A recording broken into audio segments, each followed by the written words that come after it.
As the knife round goes the way of the NORDAVIND side, we want to give a quick shout out to our partners, our title partners here in Gaming Malta, the home of gaming excellence that, of course, providing for most of the prize pool today.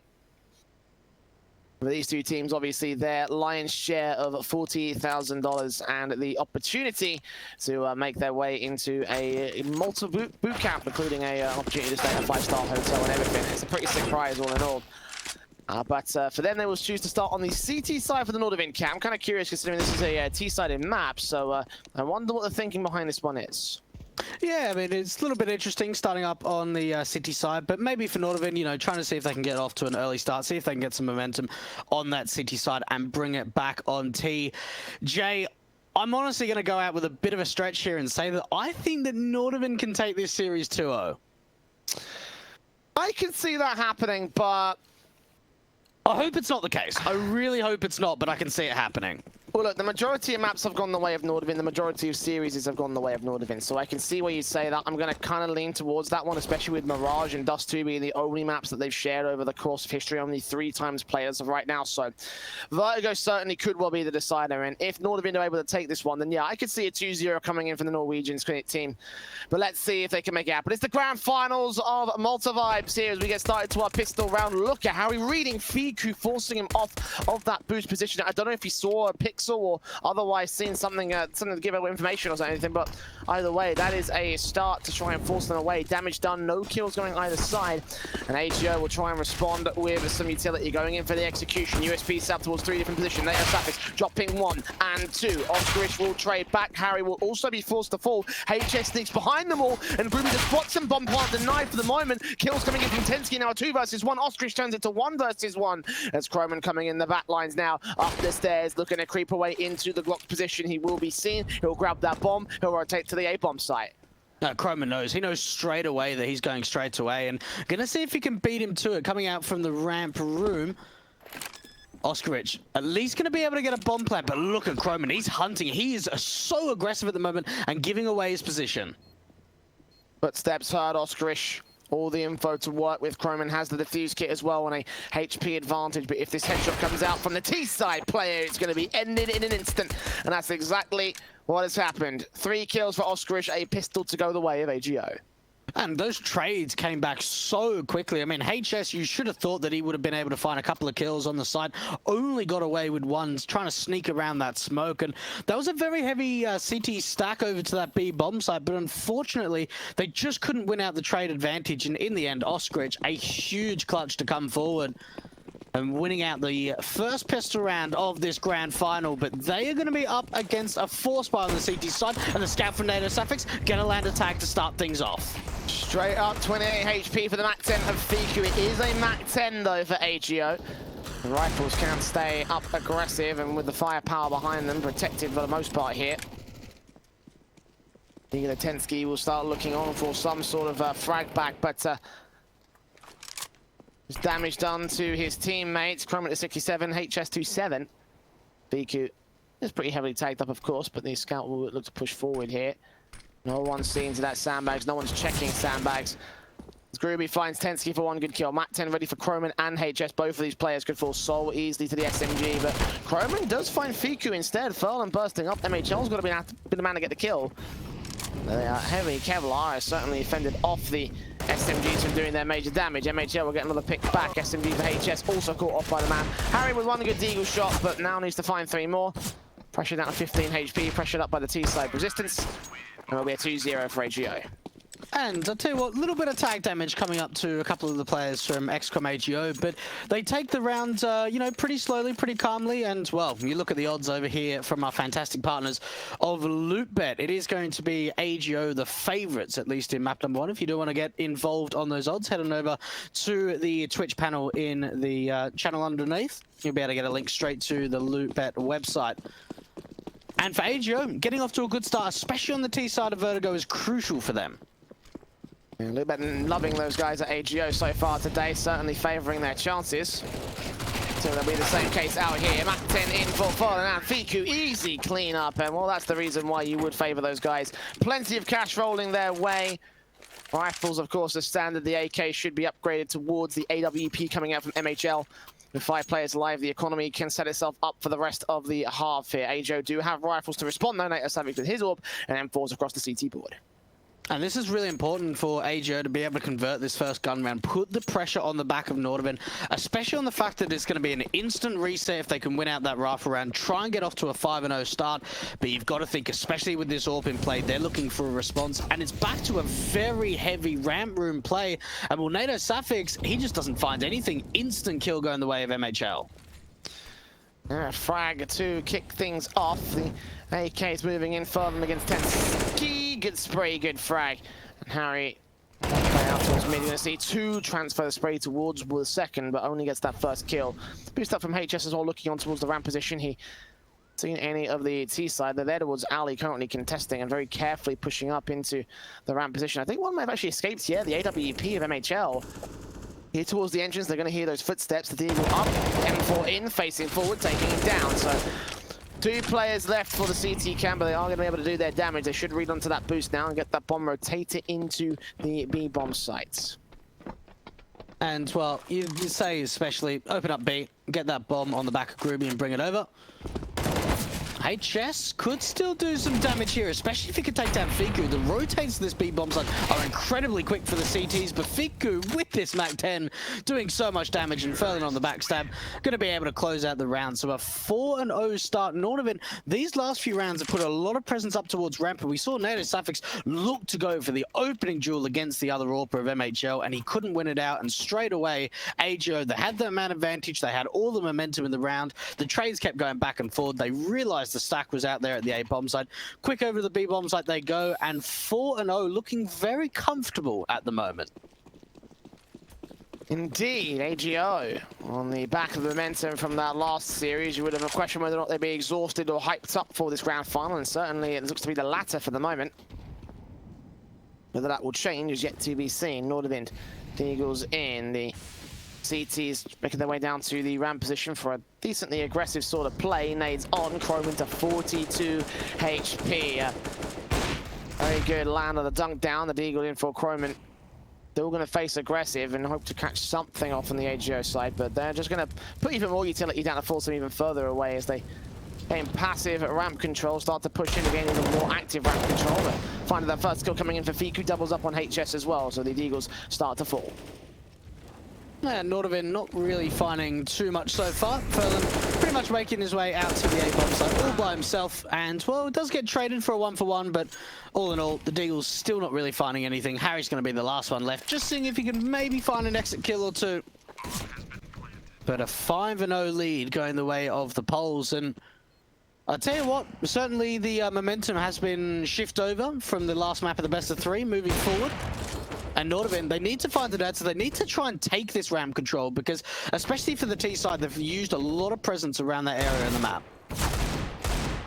Eagle up kicks the headshot of Oscarish, so some more resistance coming in from this lone CT player. That's a good flick. 2 more heads to find around this corner. Getting rid of that AWP as well. Smart. Nice. Very smart. Getting rid of that weapon. Fiku was like, well, I'm not getting that back. And they certainly are not. 5-0 for AGO, and making sure they lose as many weapons as they possibly can. Yeah, that's really smart coming out there. Just, you know, throwing that AWP away, not giving any opportunity for the T side to regain it, means that MHL is going to have to reinvest it, or at least Groovy will be able to drop it over. Harry has now picked up the AWP. I'm not sure if that's because he's got a fast spawn over to the B bomb side, but NORDAVIND not picking up the AWP this round. It looks like he might do. He's played up basically this angle, waiting for someone to fast progress into the B bomb site.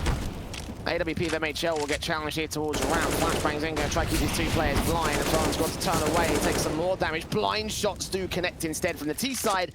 The jump faces is another CT player as well. Chrome in the first casualty.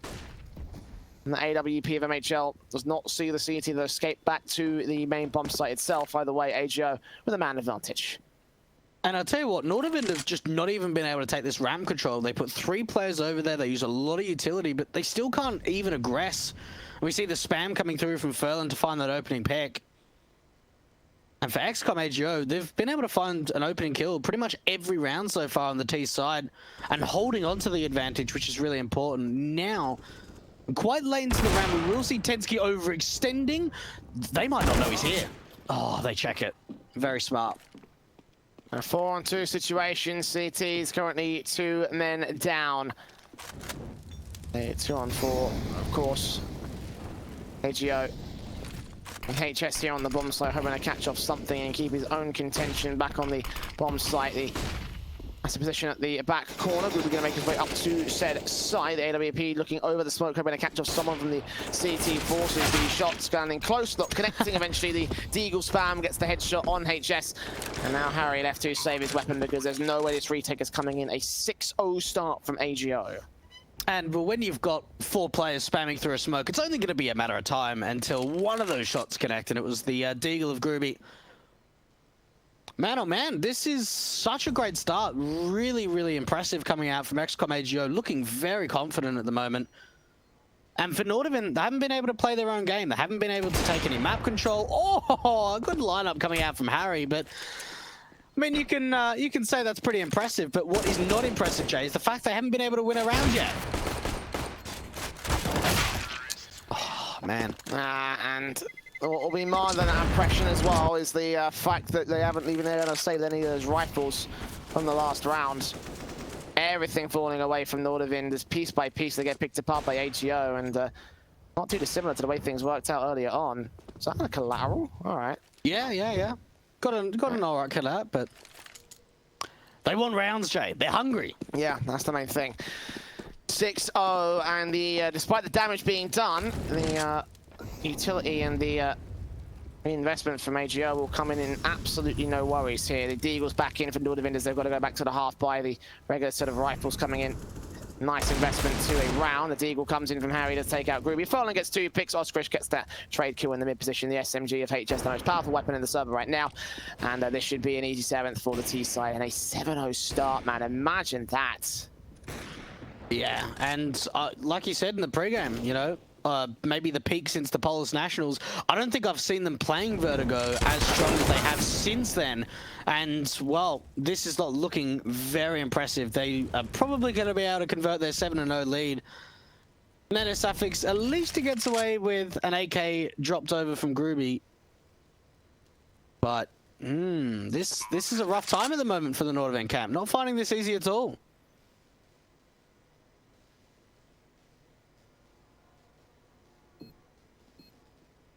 Yeah, Savage just holding to that AK dropped by Groovy, so they hold something at least for this half by eco round. Something more available to the CT forces up for this next buy here. We will, of course, see a 7-0 lead coming in from AGO, and again, that is the concern right now for the NORDAVIND camp. They need a little bit more to try and get contention.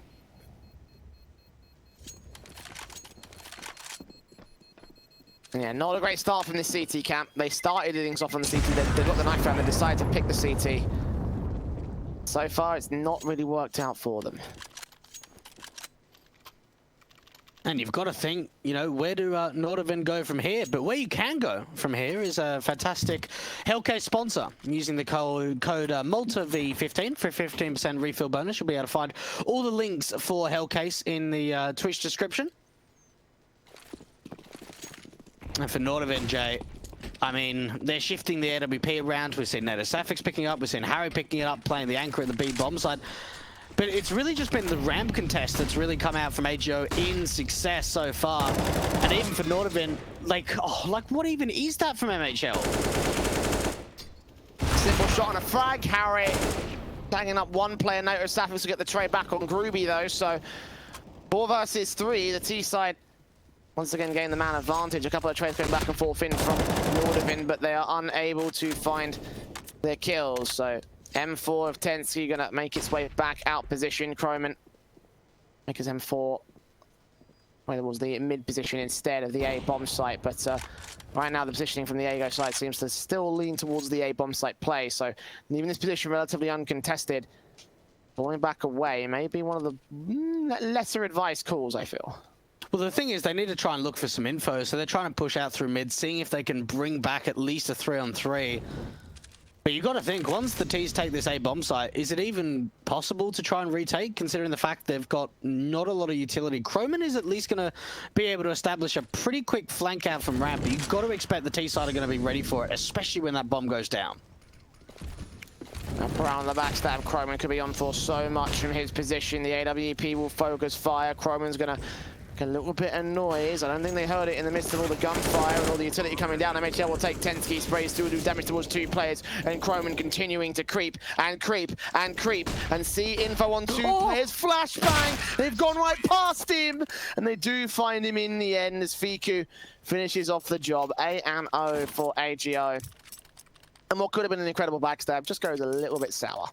That's so unfortunate. The flashbang wasn't even for him, but it ends up just catching him completely off guard. He probably would have been able to get a couple of kills if that flash didn't pop right in his face. But NORDAVIND, you got to think, where's the tactical? Where is the tactical pause to just, you know, slow it down, rethink things? Because really, they haven't found any success at the moment on Vertigo.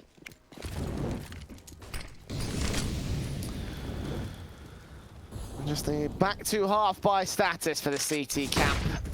The Eagles in M4, 2K is the minimum float roughly. The nades out to try to do the early damage. The AK backed up here. Follow-ups coming in here, trying to do HS for a bit of a number. MHL kicks things up against Croman. Grimmy rounds that corner, takes a kill, and backed up by Oskrich will end up going falling, but Oskrich there for the response trades. And Tensky does take another kill back. So 2 casualties sustained by the T side. The AW ready to receive. Well, it's 2K of his own right, 9-0 for HGO, and wow, just what a start in this series. Forcing a tactical from NORDAVIND, their first of this series so far, the first of this map, obviously. And for a team that were able to best endpoint on this map, that is quite the significant, I mean, this is quite a significant sort of, you know, start, I think, just to really prove how good XCOM AGO are. Well, the thing is, they faced off against Endpoint 4 days ago, and we're not seeing any of that. We are not seeing any success. We're not seeing any confidence. They can't even take ramp control, which is incredibly surprising. It seems like XCOM AGO are finding a pick, whether it's from Furlan or Groovy or MHL, out towards ramp every damn round. And for NORDAVIND, we need to see a change-up. We need to see heavy utility taking that ramp control, even finding an opening pick. They've just not found success. They're opting against the AWP. They're getting rifles across the board. They've got all M4s, lots of utility, a single kit onto Croman. And now a tactical from XCOM AGO. So they said, okay, you can use one. Now we're going to use one. To let it simmer, to discuss things through. Some mind games move from AGO. I'm not really sure, but not going to last that long at all. Again, that tactical's 30 seconds apiece, so get straight back into the matchup and straight back into the round. The M4s, the AKs, the AWP, the bomb. The back of Oskrich going to get passed off, so that way someone else can pick up the mantle and they can start facing into connector area. And the ramp control again from the AWP, much more passive from NORDAVIND this time. 2 players on site, one going to rotate back to the mid position and keep contention just in case. There's no aggression. It is just giving the T side so much ramp control, so much map control. We see 2 players over towards the B stairs. They can try and get the boost up. They're already just...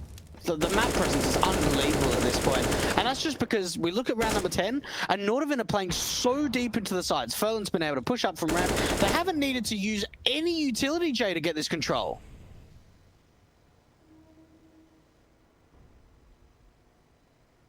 Roman M4 pushing in. Seeing nothing out here against the likes of Furlan. He's just going to fall back a little bit more passive. Meanwhile, over on the B-bomb site outside the stairs area, the teams are going to set something up of their own accord. Furlan peeking in slowly but surely. The bomb yet to commit to a side just yet, so first pick made aside the round. Indeed, it goes the way of Croman. Orb can't respond from MHL. They've got to back off now. They've got to lean towards that bomb site. MHL slowly creeping in towards A. Might catch one player at cross scene now. The smoke awkwardly missed out. A nade on towards sandbags as well.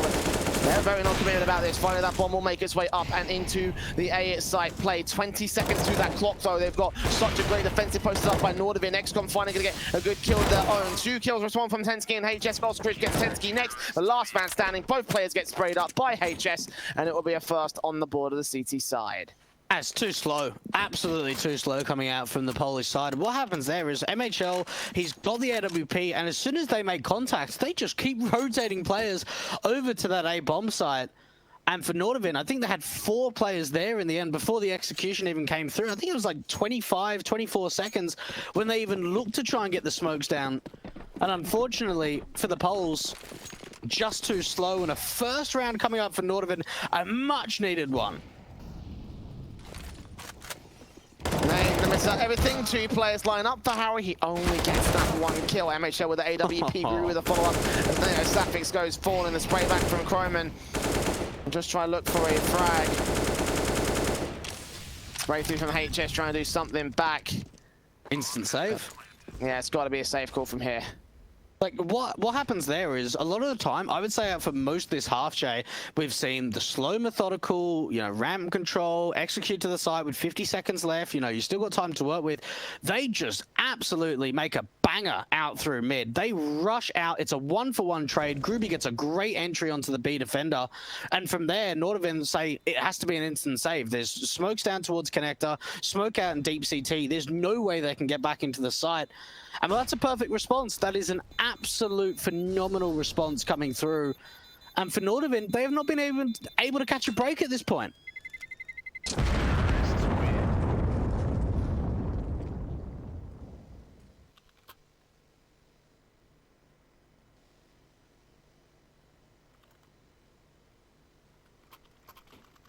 Double digits for AGO.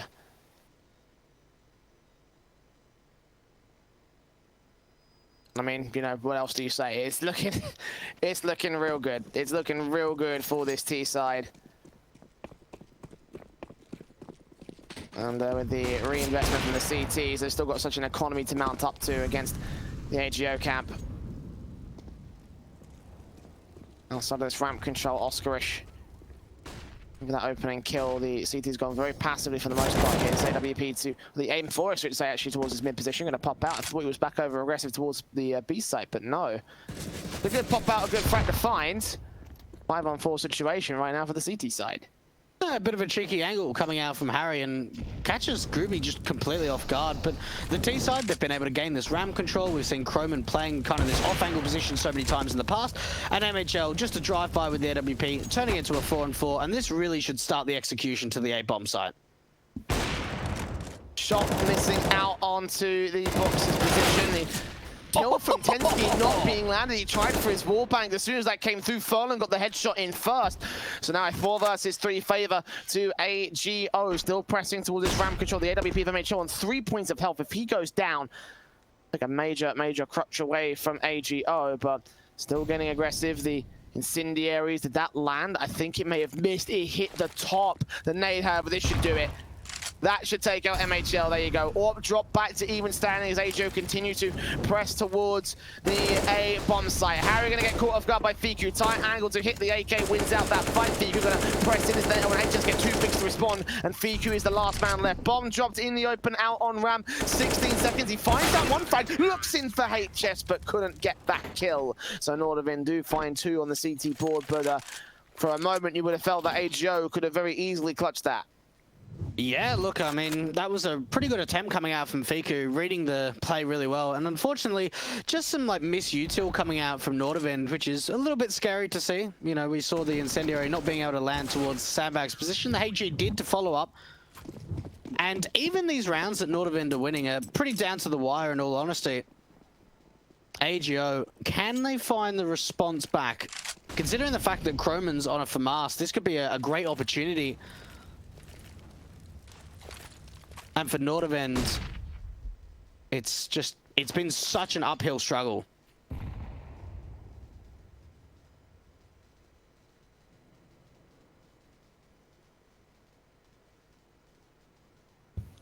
Not a pattern on the defaults here for the AGO camp. Again, they're usually looking for opening kills very early on in these rounds, but it's not happening for the moment. They've got Furlan pushing up towards the outside of construction and scaffolding. Molotov on Ali going to try force the CTs away if there are any players there. It's not, but Pensky smoke back on that position as the AWP start firing, and he's going to hear that information as well for his teammates. Croman, Hamas back up, spraying through, doing some damage to MHL, not getting the kills. The smoke downs the incendiary, and the HE does not force that player out. It will tag him up a little bit again for the AWP, but 45 seconds, and he's going to try and enable his teammates to lead the charge into the bomb site. Flashes over, and again, HGO are going to be stalled to the last few seconds of the hit. And there's 4 players here over to the CT defense A, but MHL already dealing with the first, finding some great success around the sandbags position. The trade does come up, and XCOM they need to find some openings, and we'll just look at those entries. HS, NORDAVIND is here to back him up, but oh my goodness, they just cannot find anything at this point. And NORDAVIND, he has to try and save this AWP. Yeah, I mean, maybe if he got a good couple of picks, he could have tried to potluck it for a 2K, a 1v2 retake. But I don't think it's going to happen. Indeed, he doesn't think it's going to happen either. He's going to get out of dodge into the B-bomb site, back down to the B stairs where there are no T-side players lurking for him. Keep a hold of that weapon as AGO return again. NORDAVIND unable to get 2 rounds on the trot. They've been a little bit back and forth for the last few, but even so, the CTs about to go 9 rounds on the deficit. NATO desperately trying to look for his AWP to stay in play here, and he'll get it out.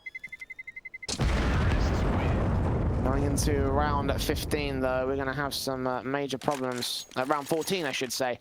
Major problems for the buy-up here for NORDAVIND. It may just be a stack save into a bomb site. I hope they can keep the AWP for the next round where they can go for a full buy.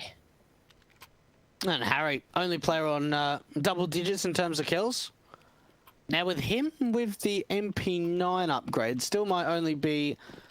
that's a bit interesting. He actually buys quite a lot out of that round, while the rest of them are pretty much on a harsh eco. And just try to see if they can back up that AWP. Bring it into the next round is really important. And fast play out towards the mid-face coming out again for the Polish side. One thing I've certainly noticed, Jay, is how much map control they've taken, how much map territory NORDAVIND has allowed them to take. HS with the Deagle, 2 players out, 1 frag found, 2 frags found, no more than 2. Trades come back in by the T side, so they can grab that bomb, put it into the bomb site. Good kill from Fiku, finds Tensky. AWP of NORDAVIND sends it back to a 2-on-2, so damage has been done here with these pistols. The AK going to get picked up by Croman, and they're going to go for this retake here. They are setting themselves up as CT spawn. The AK in particular going to get flashed in by NORDAVIND. Is Oscarish going to be ready for this? He'll see the smoke coming up. It will buy him a bit of cover. The flashbang also completely evaded by the lone T-side player. He gives him Croman, catches off Furlan. 1 versus 2 now. Oscarish is creeping around the bomb, so I'm going to try and find a tangle of weapons. Takes on Croman, tries to spray transfer back to NORDAVIND, but that's going to be an AK picking up its 2nd kill, and a 3rd on the board for NORDAVIND. A pretty good eco, all things considered. That's a great eco. XCOM AGO let them get away with way too much. They're not quite able to recover the AWP, but, I mean, the AKs, they're good enough. And you got to think, really, for NORDAVIND, they should not have been in there for a chance to get a 3rd round, but they do so successfully. 4 rounds on CT, it would really be a rough comeback to come through for the international Norwegian squad. But XCOM AGO putting up a very good performance on this T side and showing us that they've certainly got what it takes on their own map pick. Fast play, at least to try and get some control out towards ramp. And they've just been met with no aggression at this point.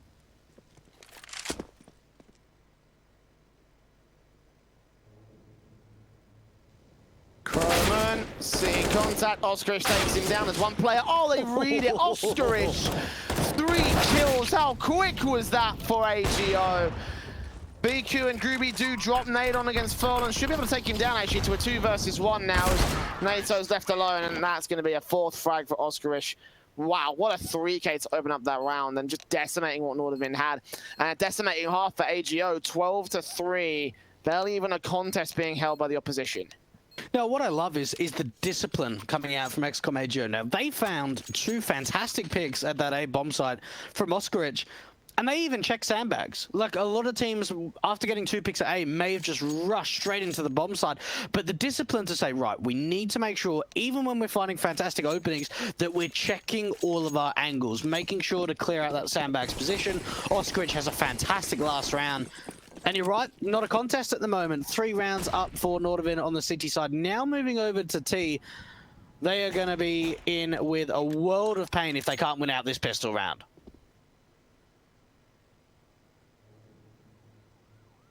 Absolute necessity to get this round on the board here for NORDAVIND. Roman is up first to face the USP. Savix as well. He's read by Groovy. He takes him down. Did he see a pixel? I'm not sure. Might have been a prediction play to take the first player out. Now looking in against Chrome. Going to look for another good headshot. He lands it on Harry. It's Fiku instead of getting those headshots and looks for a third frag. No, Groovy shuts it down. HS last man standing out towards mid. Seen by MHL. Taking out MHL at least, so that's something. But yeah, this bomb's been dropped. The CT's in full control. 13 for XCOM AGO. How dominant are these guys? And often that like new wooden panel, you normally see it getting spammed in gun rounds and anti-ecos and what have you, but almost never in pistol rounds. And for NORDAVIND's sake, they put 2 players up there and, well, already one gets spammed down. They have to drop down. All the information comes out. And, well, that's not the start that NORDAVIND were looking for to go into the second half. I am kind of shocked that it's this one-sided in the grand final of Malta Vibes. Well, it is the map pick of AGO, and it is only map 1 of our best of 3 series, so...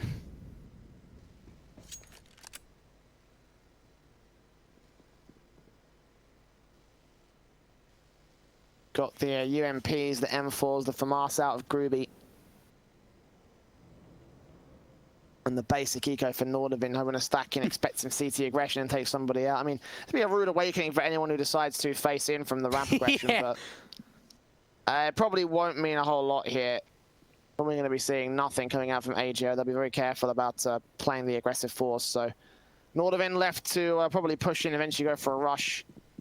50 seconds to the clock. They're going to make that call. Yeah, and they're just waiting for a little bit longer. Looks like they're going to give up on the stack, waiting for any kind of aggression of a CT member out from ramp. And even for XCOM AGO, I mean, there's not that many rifles on the playing field. Just a single M4 and a FAMAS. Quite a lot of SMGs to work with, and well, that can really help the money line. They don't really need too many more rounds, but it can always be a bit of a bonus.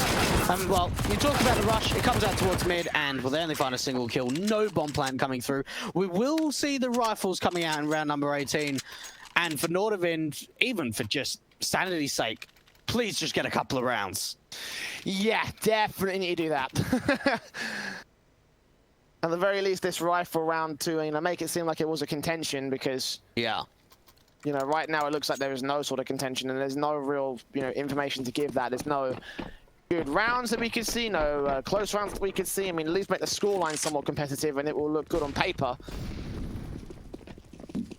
But here they are being decimated in what could easily be a 16-3. Rush out towards mid. Fiku's going to hear it. Check out his angle as well. Damage done. 2 players not going to quite fall, actually. Oscarich going to slow down, wait for his teammates to back him up here. He's got a UMP. The M4 getting taken out means it won't be the most comfortable situation in the world. Chrome actually does read his position as Groovy ends up falling. HS is traded back by a HE and further moves in. Is MHL spotted? And a 1-on-3, so it looks like these rifles will work out pretty well. The UMP takes face and goes down. So there you go, a round here for NORDAVIND. 14-4, still 10 rounds to make up. And that was really quick coming out from NORDAVIND. They go fast out from mid, they wrap into that B bomb site. Yes, we see a lot of, I suppose, information being heard from Fiku. But the fact is, they just get overwhelmed at the B bomb site. And at least something going the way of the NORDAVIND camp. I don't think a comeback would be possible. I mean, we say that, and, well, we did get surprised, at least in that second map in the last best of 3. But for XCOM AGO, just taking this pretty smoothly. It's only going to be a couple of upgrades. They'll go for the rifles out into the next, and they're actually stacking this A-bomb site. 2v2 trade. AK is going to push forward. Next come AGO will get caught off guard by some aggressive pushes, but Eagles in. P2K gets himself a nice little cheeky frag to exit. That leaves 2 players actually alive, so the CTs in quite a lot of damage against NORDAVIND. M4's coming out across the entire CT board, so we met with full rifles, and with the reinvestment from this T-camp, it will actually leave the economy in a pretty shaky state if they end up losing this one. No loss bonus to fall back on, and of course the money line will be wrecked at the moment. And 2 rounds going into the NORDAVIND camp in a row. AJO with a great chance to have one of those rare reset moments which could win them the map. Furlan aggressing into ramp, as is MHL, not completely catching off any vision. The M4 round is fallen for the pole. As Harry that boosts up takes out one Furlan, ends up dropping as well, so their aggression gets caught off guard, but the T-side forces the M4 of MHL, almost gets himself a 2K, but nah, Croman stays alive, his teammates taken down, Oscarish is left alone, and NORDAVIND now throwing up a bit of a fight here on T-side. And yeah, it's just fast. It's just straight up aggression at the moment for a lot of these gun rounds in NORDAVIND. Oscarish trying to make it expensive, and well, expensive he will. He's going to try and go for this now, 1 versus 1. And Croman's actually not in the best of positions at the moment. Unfortunately, Oscarish doesn't have a kit. He's got a smoke on the bomb site though. Nade on, that's going to land a bit off position. If that had burned it perfectly though, Croman could be a dead man. Smoke out, tap, Croman going to peek, and Oscarish, has he got time for this? It'll be close. He actually does have a kit. He picked up a kit. That's it. Yeah, he picked it Round's up. done. AGO. A 1 versus 4 for Oscarish. We wrote it off so early, but out of nowhere, he's managed to take us to map points. Well, he picked up the kit as soon as he got to those default boxes, and you got to think for NORDAVIND, why are they hunting there? You know, most importantly, why are they hunting 1 by 1? Yeah, that's a great point as well. Yeah, make sure you're just wide swinging together. And well, Oscarish, I mean, yeah, there's a bomb plan for NORDAVIND. They get a buy-in, but that's 15 rounds. Very poor stuff indeed, and you got to think how demoralized NORDAVIND must be, because they were like, oh, that's an easy round, boys. That's an easy round. At least they got a bomb plant, therefore they gain themselves a bit of a bonus buy. Oh, look at Furlan with his SMG though, taking out HS. Groovy also gets aggressive against Harry. Takes up Croman next up. There's rifle to be dropped. Tenty going to get swung on as there. Sapix goes down, and Croman's left alone. 16-5. What a domination here from AJO. And well, I mean, that 2-0 is now off the table for NORDAVIND. Their opponent's Matt Pig going against them, and just I've got no words to describe it. AJO just looked absolutely dominant there. They really did, and they didn't make mistakes. That's the crucial thing. And you got to think, for NORDAVIND, what the hell is going on? Like, you 2-1 saw to get into this grand final position. You were able to win Vertigo 16-14 only today with 10 rounds on the T side, and you've got to think, like, that's just disappointing. That is really disappointing coming out from the NORDAVIND side. And you've got to think for AGO, they're got to be hyped up now, right? I mean, we've seen them play Mirage 3 times over the course of Malta Vibe so far. It went 14-16 in the previous semi-final for NORDAVIND. I really don't know where they go. From here. That's shocking. That is utterly shocking that they go down in that kind of a scoreline. Well, look, at least they have their map pick coming up next. Mirage will end up being their domain. It was a close little affair from the AGO side in the semi-finals, but for NORDAVIND, it is a very confident map for their own right, so we'll get to find out whether or not they can pull a victory out of the hat after this very short break. So don't go anywhere. The rest of our grand finals between these two teams here at Malta Vibes will continue after this.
Welcome back to Malta Vibes. Welcome back to our grand finals here between the likes of NORDAVIND and AGO. If you missed out the first map, you missed Vertigo, which don't worry about it too much. You didn't miss much. 16-5 was the way of the Polish squad. They had such a dominant affair that honestly, Dwayne, I think at this point you probably lost all their manners of faith in that NORDAVIND camp based on how well that first map went.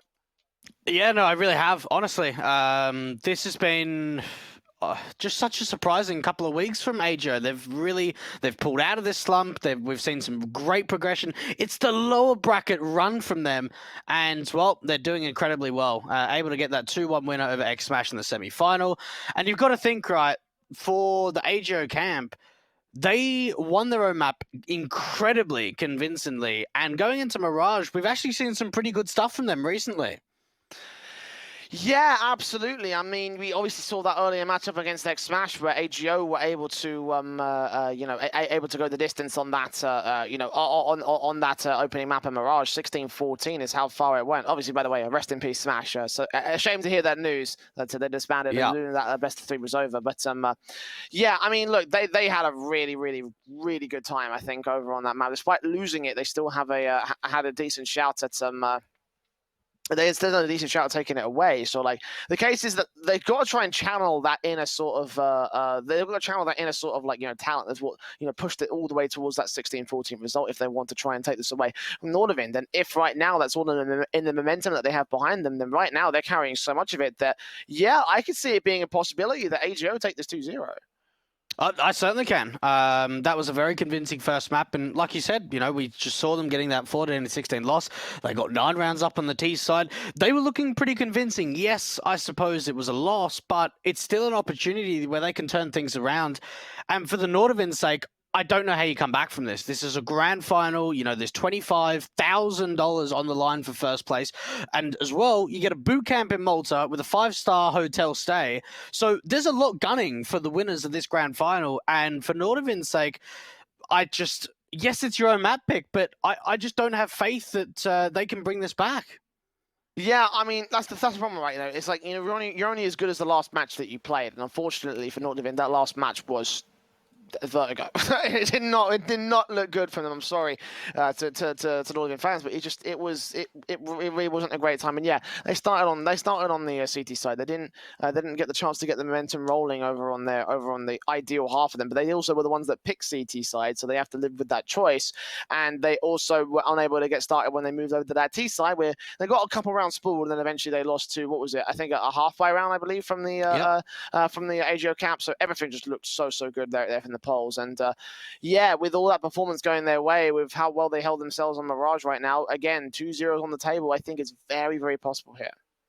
Yeah, it certainly is. And, well, that would be, again, another big upset coming out for AGO. Getting the 2-0 through Forza, the 2-1 up to X Smash, and now potentially a 2-0 over the NORDAVIND side. It would certainly be a very impressive tale.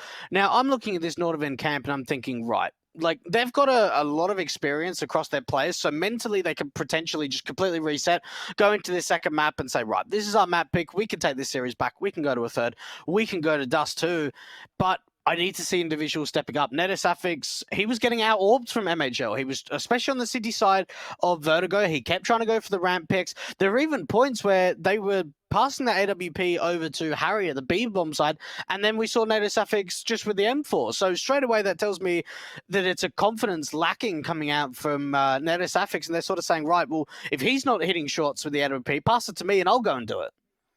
I mean, even then, like, wouldn't that technically hurt the confidence a little bit more in that case? Because, like, if you have to swap the AWP, if you have to swap the AWP around in that respect, it probably would just like really kind of wreck the NORDAVIND camp. So, like, right now, I mean, they're all kind of suffering in the numbers game. So, like, they're being not just out-orbed in terms of NORDAVIND, but out-jeweled across the entire board right now. So we have definitely got like a dominating force coming off of the back of that first map in AGO versus NORDAVIND, who need to find some sort of way to not get steamrolled for all intents and purposes. And I want to talk about some of those win conditions, really. What do we have to change on NORDAVIND coming into this second map in order to, completely change their fortunes and potentially steal this second away? I think they've just got to play their own game. They've got to go into it kind of saying, you know, no matter if AGO rush us, if they play us passive, we need to play how we want to play. I certainly felt as in within maybe the first 6, 7 or 8 rounds on Vertigo, it started like NORDAVIND were playing to work off the back of what AGO were doing rather than what they wanted to do. So that's kind of a style you don't really want to get into. You certainly want to be the aggressive team. You really want to be able to set the pace. One thing that NORDAVIND do a really great job at on Mirage, as I've seen from them in the past, they like to take control. They like to get aggressive up through mid. They like to start to challenge out towards that ramp face, take deep banana apartments control.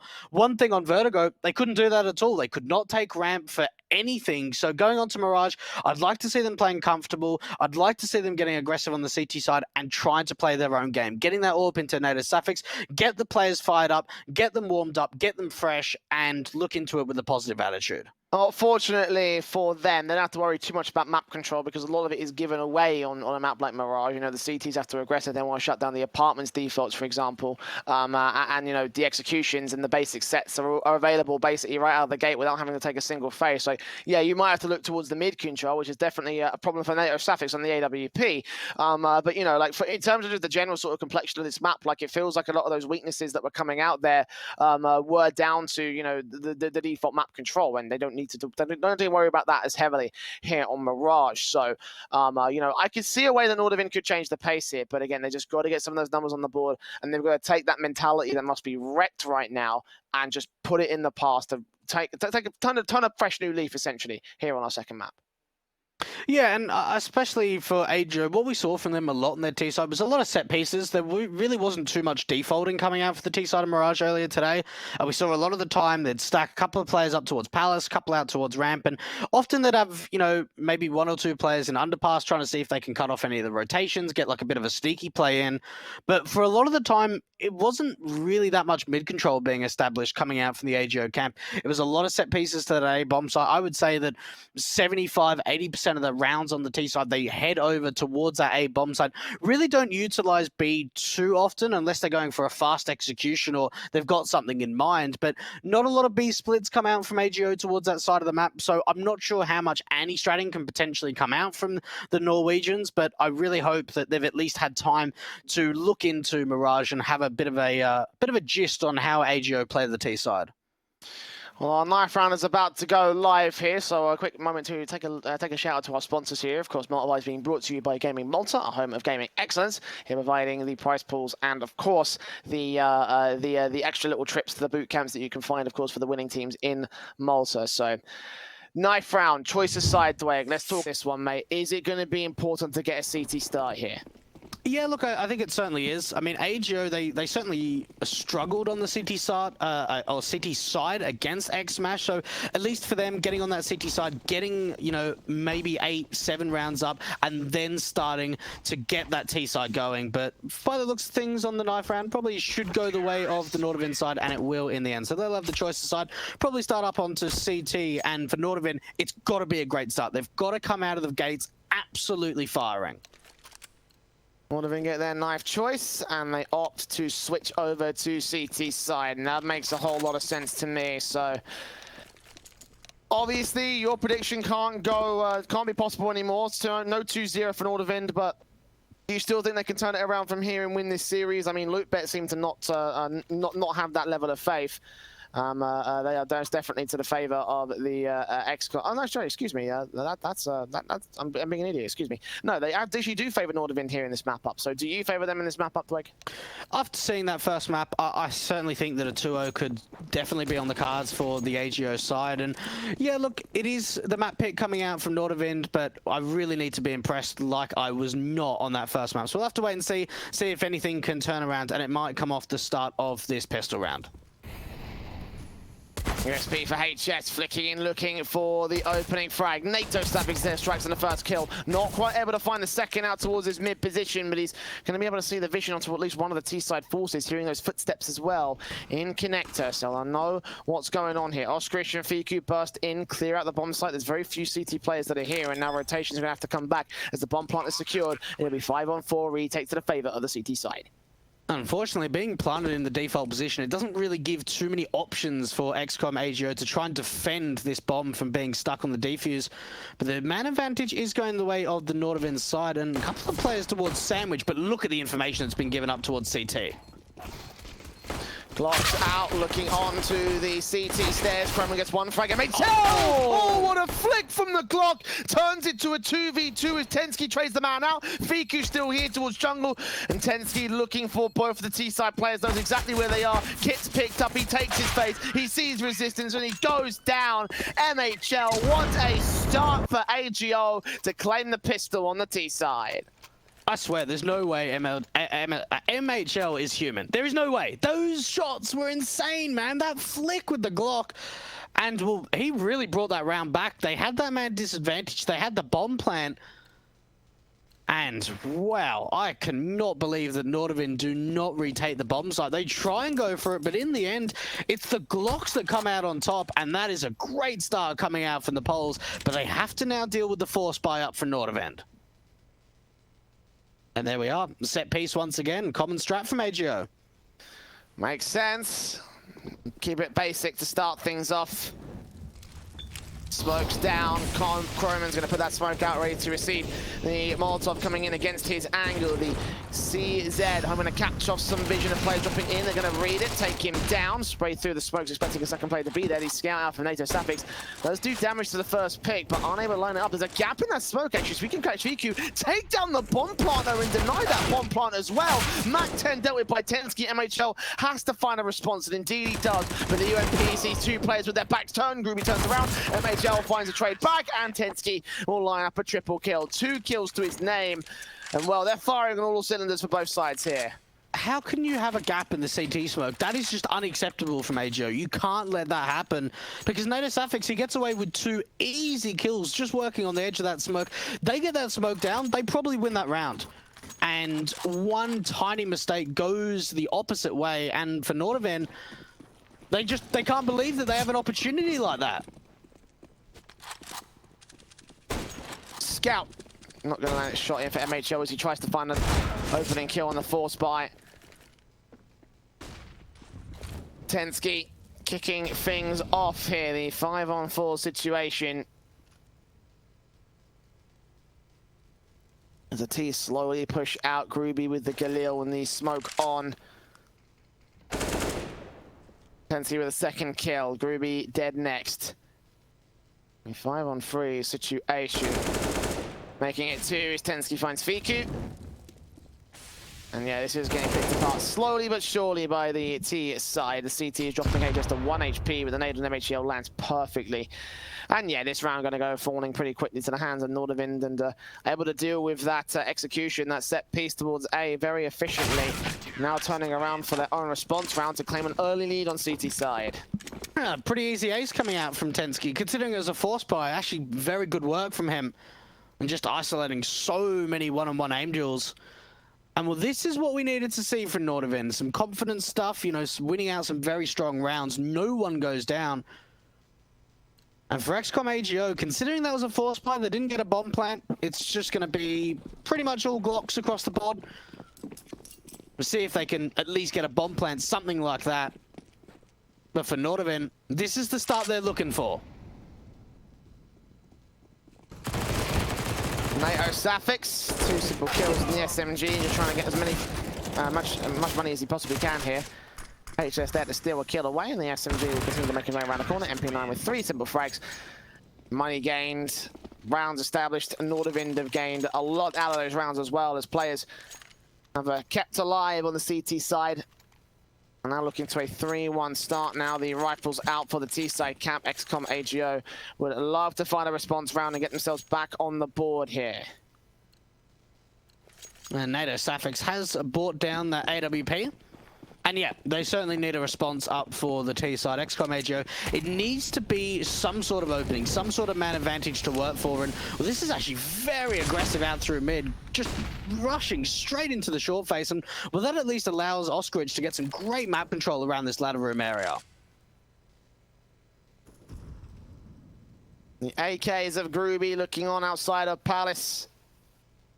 HS towards Sandwich, going to play anti-flash. Seeing Fiku, drops him, dealt with by Groovy on the trade. So CT's back into position, going to try and hold their own here. Tensky in particular in the backline's going to get Groovy for a decent frag. So a 4 versus 3 situation. Oskrish is ready for a short phase as they're pretty spread out across the entire map here. The plant can be secured, but obviously Tensky being a major thorn in their back.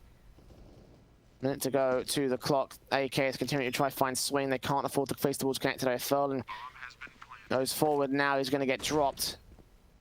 Smoke out that ramp area, it seems.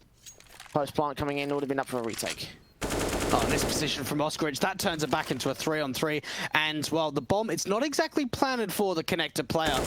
Furlan, nice angle and taking down Tensky, but they need to follow up because Harry's going to try and get onto this bomb. They're trying to tap away, and no one is going to be able to defend this. Harry, he's able to get the defuse. He gets taken down, but it was not enough. They could not take him down in time, and no one was spamming. Furlan was the only one, and he was tapping away. No, it's running out of ammo, but then no one else had vision on the bomb. The CT position is being so awkward, trying to evade that ramp control. They swung in, and no one could get to position. AGO, that's an embarrassing round to lose. 4-1. The CT board as SMG still out alongside the M4s. A fast play coming in towards the A bomb, so this time taking much more confident control. Overwhelming Proman, overwhelming Tensky. NATO Safix, last man left on the site of 5 versus 3. AWP as well. The M4 sweep from HS will catch off one as he makes his way in towards jungle. That was Fiku at least for one frag, but NORDAVIND, where do they go from here? One player's already fallen back to market. Incendiary on site, Flash is going over. NATO gets a quick scope in against Oskrish, so back to even standing will go, but NORDAVIND just stacking their way in now. They're starting to make their way out of position. It's damage done to Groovy as he wakes his way out towards ramp. Good kill from Furlan on Harry, drops him 3-on-2 scenario. MHL makes it 1, and NATO Savage has got to go away and save. 2K to his name. Rule the no-scope on Groovy as well. But MHL will be able to find a kill, and it will be a second on the board for AGO. Oh, I'll tell you what, that's what we're talking about. The aggression coming out in the set piece of the A bombs, like the entries come out so quickly. Yes, NATO Safix does a really great job of at least trying to take as many players down. And that's at least keeping the economy low for the AGO side. But it is their second. Groovy going to be on a Mac 10, while there's AKs for the rest of them. The AWP up for MHL. And, well, these are some early smokes over to the B-bomb side. We might see a little bit of aggression coming out to that area. Certainly Groovy wants to find an opening. 5-on-3 is the, what kill comes in from NATO Safix on the B-bomb side. Trade from HS as well, turns it back to evens, and Croman gets Fiku dropping in. 2 players left, both held out to connect and mid. Burst in from Croman, desperately trying to look for the kill. MHL gets HS, Croman trades back to Oskrish next. MHL, last man standing, knows exactly where this AK is swinging against him. He's so low HP, but he hears those footsteps, and the Molotov is out. The timing couldn't be better from Croman. 5-1 for the 5-2, I should say, for NORDAVIND at this moment. CT side looking real good. And, well, what is looking good as well is the fantastic codes via Hellcase. Use code MALTA-V15 for a 15% refill bonus from our fantastic partners. Be able to get a little bit more information and check out their panel in the Twitch channel below. But you got to think for NORDAVIND, I mean, we needed to see a great start from them in terms of momentum over on the City side, and we're seeing it so far. Could potentially be a 6-2 lead. Oh, Fiku, look at the angle. He finds the opener, but he can't find any more. 4 versus 3 for the CT side. The AK of Croman spraying through, trying to do some damage, but can't quite seem to get him. Harry will get MHL. Well, spotted out. M4 of Tensky gets another frag, and, well, Oskrish is left alone here with his own deagle. Trying to isolate the AWP in the back line, but Tensky swings out and makes sure that it's only one casualty sustained by the CT side. And AGO, I mean, it's looking very similar to the way things went down in the first half of that first map, except just swap the teams around. And the Poles realize this, they're going to take a tactical pause. It's a good moment to take a tactical, kind of think, all right, what do we need to do here? It seems like, at least in terms of aggression, they're finding a lot of success. It's really these post plants that are finding a lot of difficulty. And you got to think, especially on the T side, they need to be getting a good amount of rounds in. And NORDAVIND, this is a really good response at the moment. We're certainly seeing a couple of players standing up, both Tensky and NORDAVIND, and finding a lot of impact at the moment, especially in opening kills.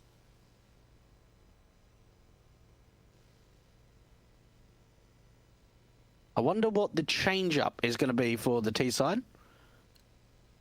Most of the time, as soon as the tactical's called, there's always something that's going to change. And, well, it looks like they're going to go back to this A bomb site once again. Back on for the sets smokes once again. Execution worked out pretty well from the last one, even though they sustained quite a bit of damage. Incendiary to stop it immediately. The smoke comes down. Croman with a nade on position. That'll do some damage to Fiku. Won't tag him particularly, though. The spray from Croman does come up against Fallen, however. That's a good frag. A smoke down to anticipate the Molotov. Gruby can respond on Tensky. Fiku's pushed up into the corner. Spray manic to the ticket booth. Hopes to catch something back. The AWP. The MHL will force him off position, but not force him too far out. So 4 on 4. The CT's up for the retake here. They are rotating in very fast. HS dealt with. Harry also spotted. Spray comes back to even standing, but MHL continues to keep the trades going for AJO. Croman on site. Definitely looking for a kill back on Gruby. Sees the man. Sprays through. They know he's there on site. Harry also making his way up, spots the player out of the firebox. Off shot lands against 14 HP. Turns around to Croman. Harry trades it back, but Oscarish is there on Sandwich to keep the round going the way of AGO. Oh, MHL, those were some filthy shots, and the tag up on the stairs player. And well, XCOM AGO, it wasn't the easiest of rounds, certainly was not the cleanest of rounds, but it all really comes down to Fiku. Fiku, he aggresses out through jungle, he gets the information, takes down the opening kill on HS, and gets instantly traded, but at least he can relay that information up to his teammates and allow them to play a kind of passive around that ramp position. Unfortunately, the rounds that they're winning, Jay, they're not keeping enough players alive to keep the economy in their side.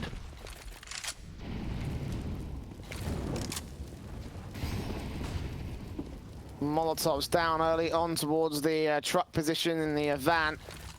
Got 2 players here in NATO and Harry. SMG ready to receive the T-side players coming out. 1 kill on Gruby has been found. 5 on 4 situation. A flash also out. NATO on 22 points of health. Fiku drops Harry. Scout missing its shot, and Furlan can find a trade, but he looks away at the wrong moment, and HS will find a trade of his own. Tensky nade on site. HS doubles up, and Oscarish way out of position for this one. A 1 versus 3 for him. He will see 1 CT out of the apartments. Tap through, can't get the kill against him. The ball's been dropped towards the site, and Tensky will find that final kill. NORDAVIND able to respond to every round. AJO are posting up on T-side. And really what it comes down to is, well, Oscarish can't do anything on the lurk. His teammates don't find the entries onto the site. And for AGO, certainly struggling on this T side, not finding it easy at all. No bomb plan came out in that last round. And it comes off the back of NORDAVIND. Yes, it's a bit of some even trades once the execution comes through, but the rotates are so quickly to that B bomb side. Nade stack potentially coming into the window position. Oh, big damage up to the T side.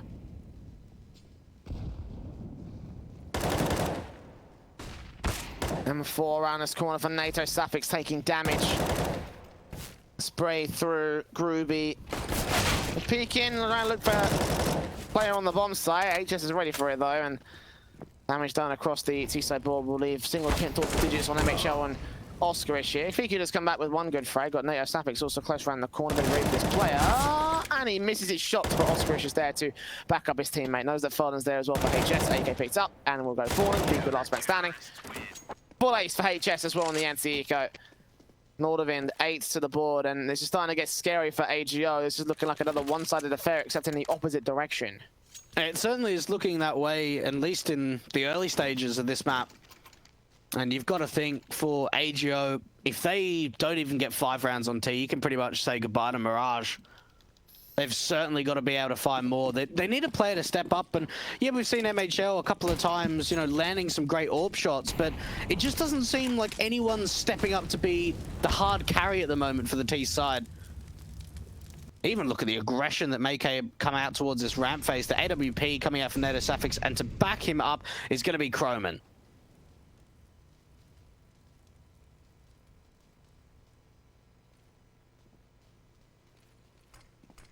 Flashes in. One actually catches Nato Savage for blind. MHL will take out his backup in Chrome, and they saw that AWP around that corner, and that flick's going to be overcooked. Oscarish on 1 HP, but he stays alive, and 2 left alone for the CT camp. Mid control is conceded, but the A-site control has been gained. 5 on 2. This is going to have to be an easy round for AGO. And again, we're seeing these flashes of sheer confidence coming out from this T side. You know, just the amazing executions that overwhelm NORDAVIND to quite the extent, looking a lot like how they were over on the first map. But you know, every single time it's responded to for several rounds on the NORDAVIND side. So I'm not sure how far AGO can carry this little bit of momentum that they've got.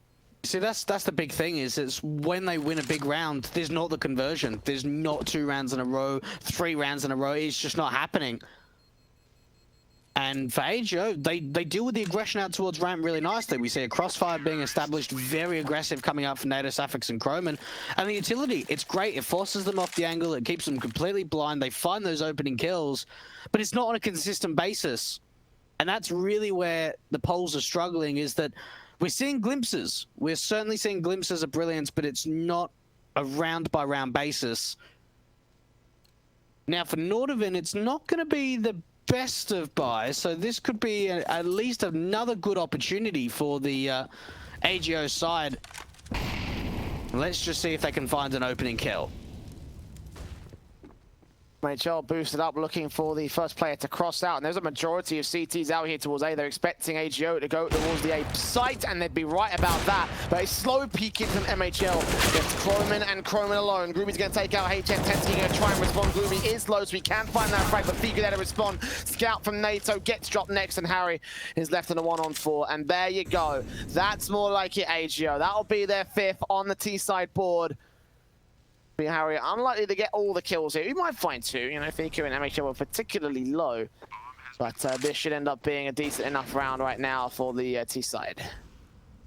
And well, at least for AGO, it almost seems like when we're seeing aggression coming out from them, when they turn up the pace, that's where we see a lot of success. Harry, ooh, actually gets that AK back to him. Did it go? I think it went over the fence, so he tried to get the AK to go back for him, but it's not going to be the case.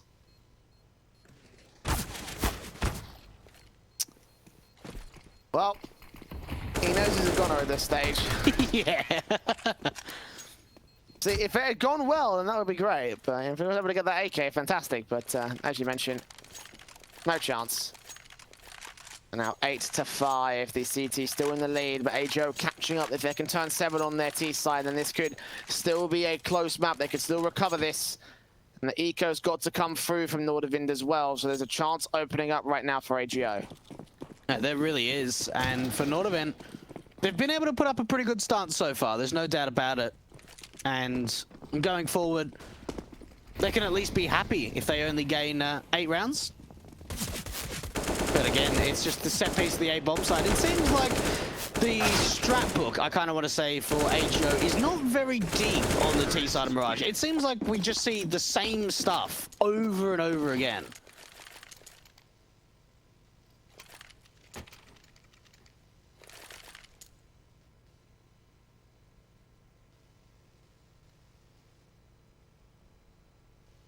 Rebuy got to come through from NORDAVIND here, and they've got to try and deny something against AGO.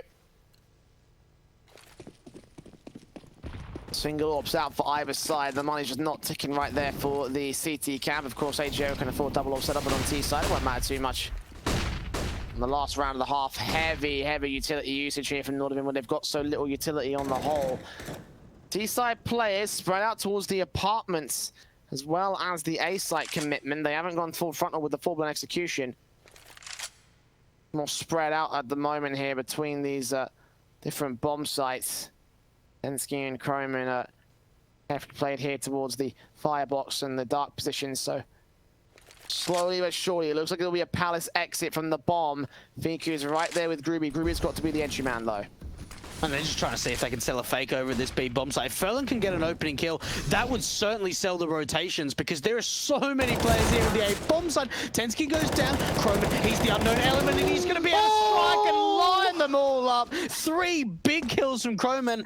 And with the fake, it doesn't pull any rotations away. They acted way too early over on Palace. If they had waited for the kills to come in over on that B bomb site, then that would have ended up being potentially a bit better for the T side.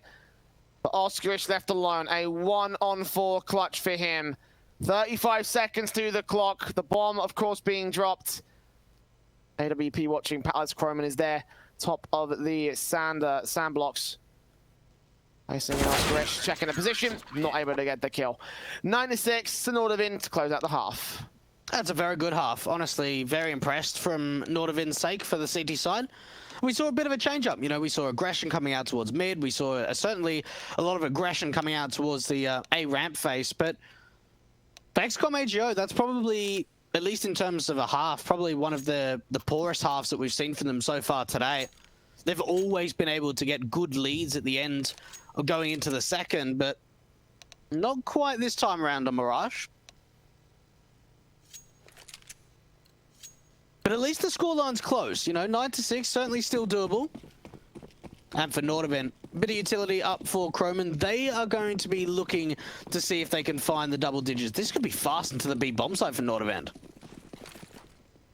Flashes over P2K from Oscarish, standing by as one of the pistols here on the pistol round for AGO. Tapping up, good shot on Tensky. Nice start for the AGO camp as MHL gets kills. Oscarish going to line up 2 more heads, possibly on for the quadra. And that is beautiful shooting from the P2000. And 7 rounds on the board for AGO. Another fantastic pistol defense. Okay, so AGO. And we've now seen them 2 for 2 in terms of pistol rounds on Mirage. Now, when they won the pistol on the T side, they lost the anti-eco conversion. This time around, though, it's not going to be a force buy to come out for NORDAVIND, so you can at least say they should theoretically be able to convert round number 17. And, well, Oscarish showing us exactly what he can bring to the table in the pistol.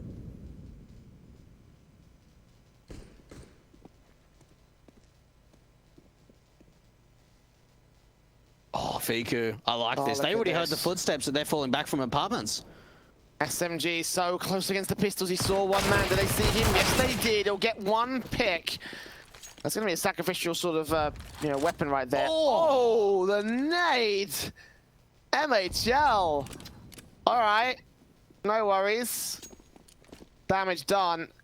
Now Gruby's going to push in aggressive and try to see if he can find the clean-up frags, but a general aggression from the CT force, it should be okay at this stage. NORDAVIND have got nowhere else to go. And they really don't. They have to try and commit to this B bomb site, and well, the MP9 is pressed up pretty aggressively from Furlan. Bit of contact being made. Oh, the incendiary. That's going to even force them to push straight through. Another big HE should come through, and well, clean-up crew. Only a single kill looks to be going the way of the T side in the end. The MP9s ending up finding a fair bit. 8-9, 1 round of a deficit for the Poles. I could still extend at this stage. The rifles coming in on the AK-47s for NORDAVIND.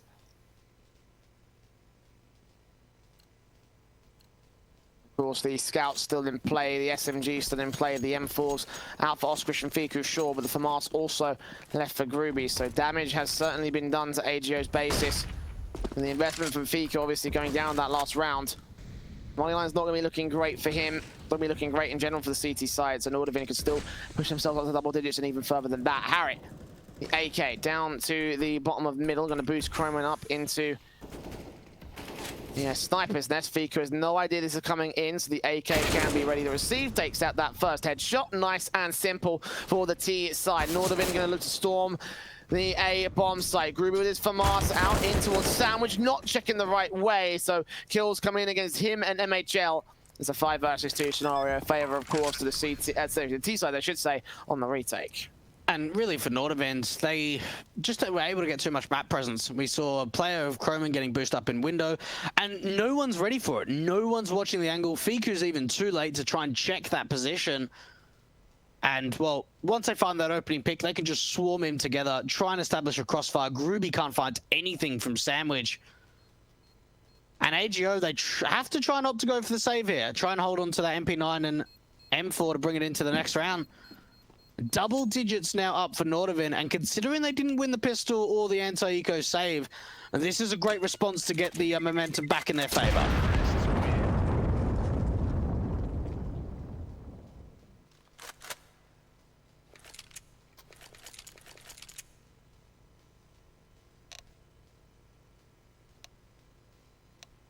Well, tech pause coming in at this stage. We know that AJ have had some TeamSpeak issues over the course of the day.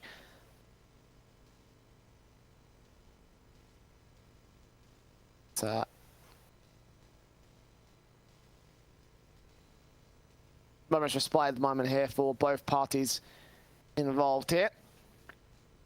2 rounds in the lead now for NORDAVIND, and again a very confident rifle coming out from them. It's very, very good stuff, and it could still turn to magic here for NORDAVIND. Just again a few rounds away from victory into a 3rd map.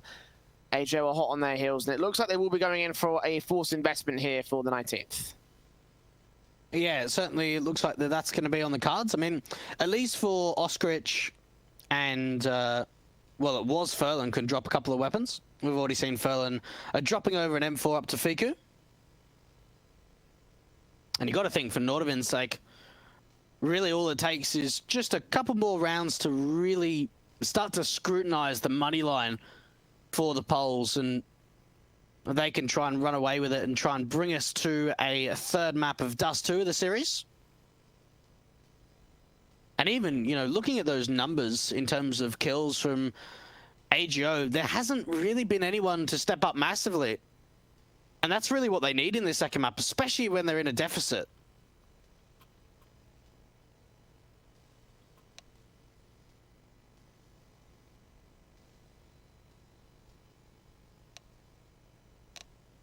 We got the 4 rifles out here, at least for the AGO cam. I thought they'd have some worries with Biku being particularly low on the money line, but able to get the rifles in, and the opportunities to present themselves as the loot battles are shown on screen right now. Still favourable to NORDAVIND at this stage, but AGO are still very close. So if you want to get yourselves involved in that particular action, then again, you can go ahead and click the banner underneath the Twitch channel, and you can get 10 free spins on loot bet and a €100 bonus on your deposit. You deposit and bet on this match and any other matches here for the rest of the weeks on Malta Vibes. Here we go, out to the mid face, the M4 from MHL, desperately looking for the opening kill. Furlan finds Croman, 5-on-4 situation. This is actually very aggressive coming out from the AGO camp, seeing if they can try and find that first kill. And, well, they ended up finding 2. They've actually pushed out through ramp. There's no way that NORDAVIND can expect this. Run towards the apartments here. Pensky will be the forward man if Oscarich holds the defense. If he gets that kill, we're going to be in some deep duty. AUG holding face around the corner, flashes over Oscarich with the M4, still sits pretty Furlan, taking a spray back, taking out Harry. MHL gets NATO Sapphics and doubles up for the triple kill. 9 of the board of AGO as they are able to respond to NORDAVIND's first at the T side. Well, okay. Seems like we're in business here, Jay. 1 round, the difference. And, you know, we've had some pretty close affairs over the course of the matches so far today in terms of the semi-finals. And into the grand finals, NORDAVIND putting a very heavy presence over towards this A bomb site. This could be a quick palace pop. Looks like it will just be that. Yeah, NATO Sapphics taking damage down to 12 HP. Spray from Groovy. MHL gets 2 picks on for his triple, perhaps looking towards the ramp position instead. And Groovy lines up a spray, does damage. HS on 1 point of health. And the bullets going straight through the boxes against MHL will tag him with a 15 HP. Fiku now moving in. The bomb has been dropped. I think the CTs are aware of this. Just continuing to bear down on them with all the utility. 5 HP left as that HE lands close to Harry. MHL seeing him pop out. Dead before he hits the floor. Tetsky left alone, leaving HS alone as Furlan lines up 2 quick picks. There you go, 10 on the board of AGO. They've finally contested against NORDAVIND, even standing now looking for a lead. Okay, this is really scary now. You got to think these last couple of rounds have looked very good from the XCOM AGO side. Only 1 round has been converted in this second half for NORDAVIND, and that was the first rifle round of the game. There are 4 AKs up on the CT side. That is certainly something that you never want to see in the CT hands. But going into round number 21, it is a very light upgrade. Just a couple of upgraded pistols, a little bit of utility. And this could be XCOM AGO being able to take the lead for the first time on Mirage outside of the pistol. NHL, footsteps being heard, footsteps being given away. He knows that there's a lot of mid-presence. He's not having any of that. He's going to be much more passive, take a face in from Krobin from a much safer angle. AK from Fiku also takes the risk, takes not much damage at all, but still something there. Verlin getting himself 2 quick frags as Harry gets groovy as well. Last man left on the T side is out towards the A site, and he gets picked apart all the same. So there you go. Like you say, for the first time since the first pistol, XCOM AGO have a lead above NORDAVIND DNB. Rifles back out. AK has crossed the entire T side board. Full sets of utility, so no expense spared. A chance to shut down AGO all the same here, but AGO, if they get this victory, then they really set themselves up for glory here. Now, Furlan went down at the end of that last round, and rather than being able to upgrade the AWP up for MHL, he actually buys an AUG, so there's no AWP out for the CT side in round number 22. But look at the aggression coming out from it. They're just trying to fight on the CT side, and they don't win out the opening advantages, but at least they get the trades back into a 3-on-3. But look at the pressure. They know the information. They know that NORDAVIND is around this position. Oh, into the 2 versus 2.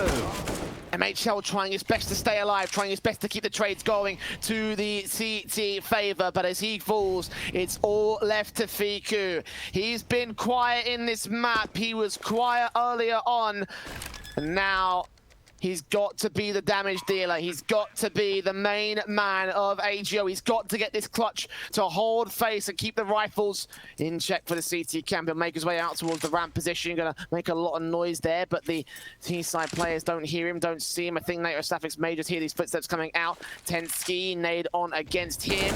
NATO in dark, sprayed through the firebox. Figure's gonna have his back turned to the man. And NATO gets 3 kills.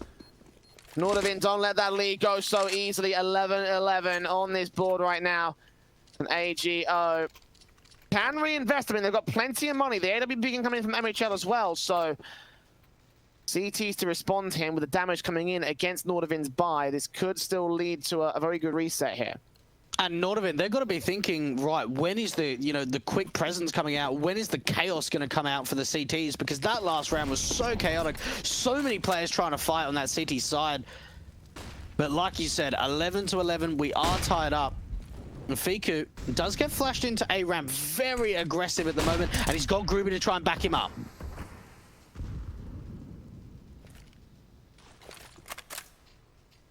Nades on, going to try to keep him suppressed right up to this ramp position. I don't know if they know about Fiku, if they can even read onto this. Groovy may be playing sacrifice for the sake of finding that opening pick on Harry and allowing Fiku a chance to just absolutely destroy any players out here. Playing anti-flash as well, the Mat 10 tempted to face. Utility starts coming in, Groovy's ready to face away all the same. Harry pops out, Fiku gonna get checked. Harry and Croman double up between them. MHL gets 1 good AWP pick. He's the lone standing survivor of the A-side defense, and he's back up to get to his position. And as the flashbangs go over, he will be forced to go semi-passively here. AWP completely blinded off, not taken down, even though he was so susceptible to getting killed off. Furlan making his way up from the stairs area. 45 seconds needed against him will do some damage, and HS will sneak in against his man on the backstab in towards connector, straight up to mid. 4 versus 2. Kroben's on 1 HP though. Scope in, not able to take NORDAVIND on sandwich, and Oscarish is left for dead. And he's got to save. There is not a lot of money in the bank of the CT side. Trying to take a fight onto HS. And really, HS probably secures that round. We see the set piece going out to the A bomb side. They deal with the aggressive players of AGO. And then HS just being able to pull a big backstab out, trying to aggress out through connector. And there's no money. This is NORDAVIND at least should be going up 13-11. And it seems like the momentum's going right back into the T side. MHL doing a lot at the moment in terms of the AWP, but it's not enough. Man, what a close second half so far.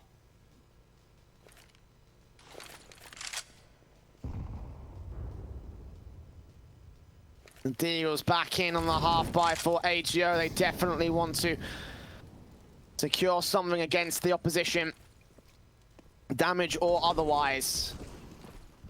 First kill against MHL. Fiku can respond to it. The Deagle back to get that kill. Looking on from Palace. Harry knows that he's there. If he gets another headshot, if he even gets one more pick from this, then this will be fantastic. But no, Harry's not going to let that happen. Spray through, nades on. Quite a fair amount of damage done. The boost up, sees the heads, can't quite get the kills. Now they get out of dodge as the smoke starts to clear. The Molotovs come in. Fiku and Gribby will burn as Oscarish goes down. So, plant secured. Unlucky 13 on the board for NORDAVIND. Ooh, good shot from Fiku, but again, no more than that. They should be overwhelmed pretty easily. See what Gribby can do. Any more damage will just be fantastic for them at the moment. And NATO tagged up here towards danger box, but again, this round is definitely going the way of NORDAVIND. And Gribby, just seeing if he can find any more damage to the T side, see if he can take any more players down. Considering he doesn't really have much to save. No Kevlar, just that single deagle that he picked up. But it will be a 13th round up for the NORDAVIND side. Ruby's trying to go hunting, but in the end he's going to get taken down by the bomb. And you've got to think, Jay, that this rough round is probably the most crucial round so far in this second map.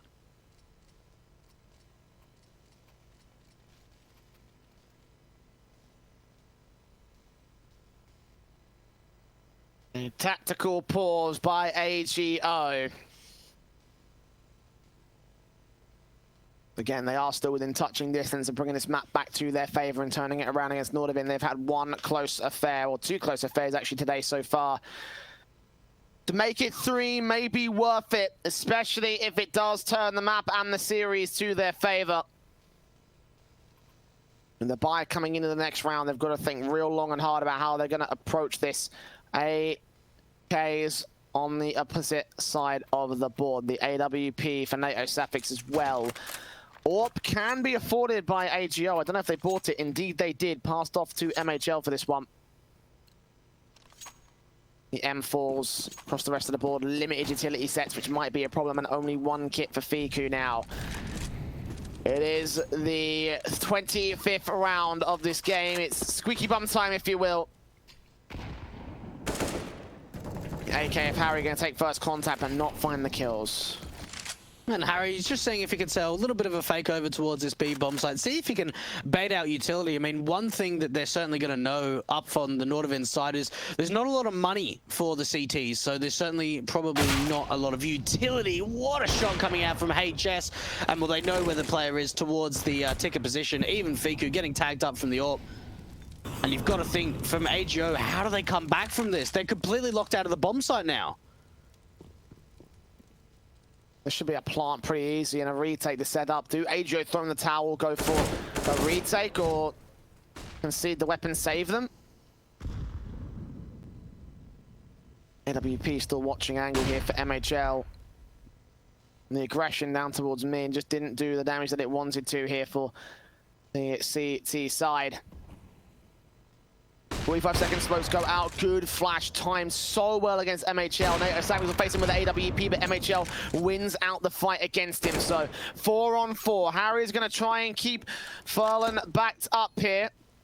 Remaining to the bomb site as York continues to push further forward. The AKFHS going to try and turn his back plate anti-flash against the CT forces. Osgrish going to swing in. The timing can be perfect, but Croman finds a response. 3 on 3 AWP, seeing Croman forcing him back out position. Tensky pops that balance, takes that frag, responded to by the AWP. One player coming in from mid. Croman's going to drop him. AWP drops in, still gets the frag as well. But on 3 kills, 9 HP, he's got to fall out. There's no time left of the clock. 14 to 11, NORDAVIND continuing to stack up the rounds on the T side.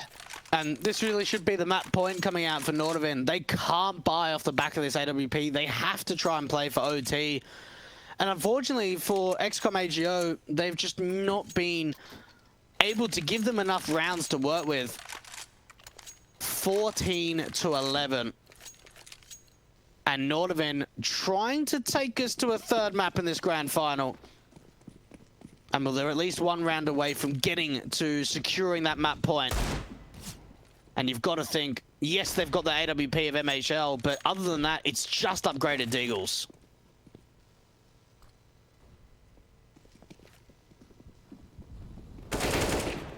straight in for Furlan. Down and out to HS. 5-on-4 situation.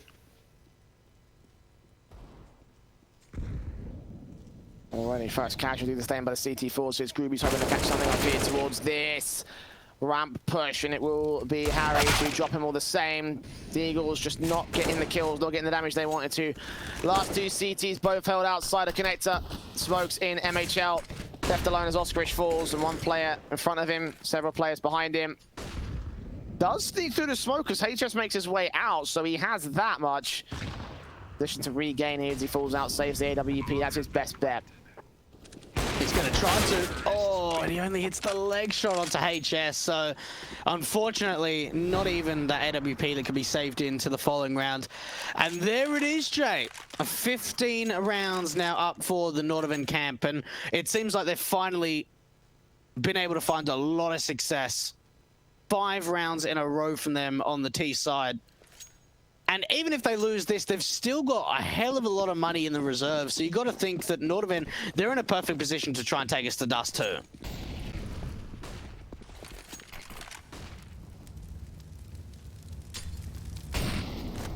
Incendiary up. We're going to try and force the T-side players forward. Fiku makes his way out, and Harry's going to drop him. MHL still here towards connect to the AWP, watching Palace, hoping that someone makes their way in. That's Tensky as well. Good kill from NATO, finds Groovy next.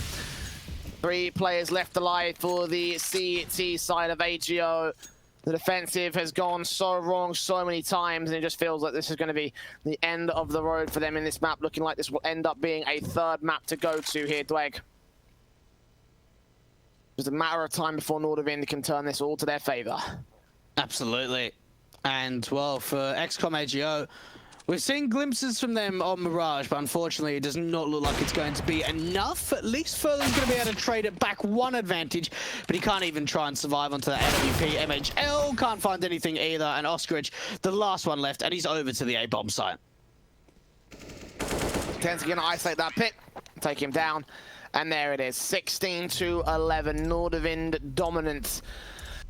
To a certain extent, of course, XCOM AGO did come back at the end of it, but towards the end of that half especially, it was so good there from the Nords. And, well, I mean, it's a bit of a shame there because AGO couldn't quite channel that same inner sort of talent that really won them out and got so close on Mirage earlier today. So, the Dust 2 we have to go, Dweg.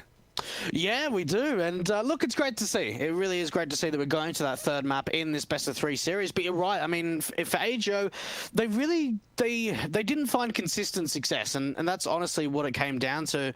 We saw a couple of good rounds here and there. We saw obviously MHL had a stellar performance, but for the rest of the players, very low numbers. Groovy in particular, I don't even think he got to double digits in the end of that round, at the end of the last round of the game. So at least going into Dust 2. It's, I don't know, like, it's gone back and forth. At least the teams have won their own map pick. That's a great start, at least.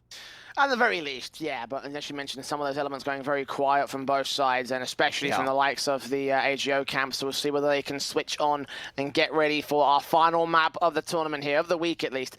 Dust 2 is coming up between these two teams. You can see those score lines there, so dominant from AGO, so contentious from NORDAVIND.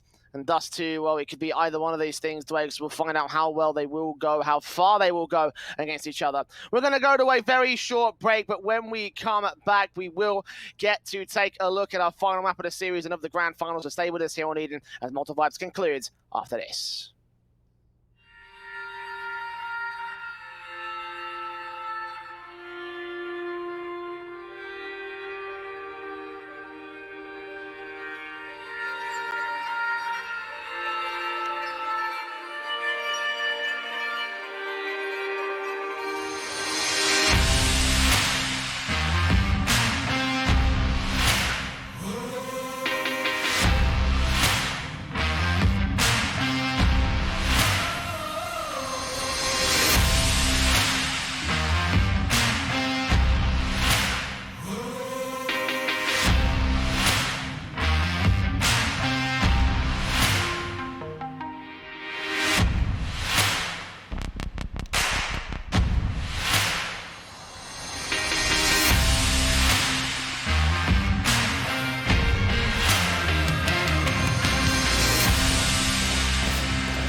Welcome back to Malta Vibes and welcome to our final map of the playoffs, our final map of the grand finals here in week 1 between AGO and NORDAVIND.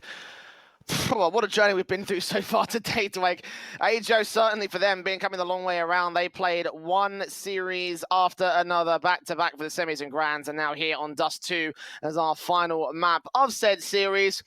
Let's start talking about this map, mate. What are we... Again, I want to kind of throw caution to the wind on this one because we've seen so much that it's so contrary to all the statistics. But, you know, even taking a look at the way Dust 2 have gone down, it's not a particularly like viable map for AGO in the past.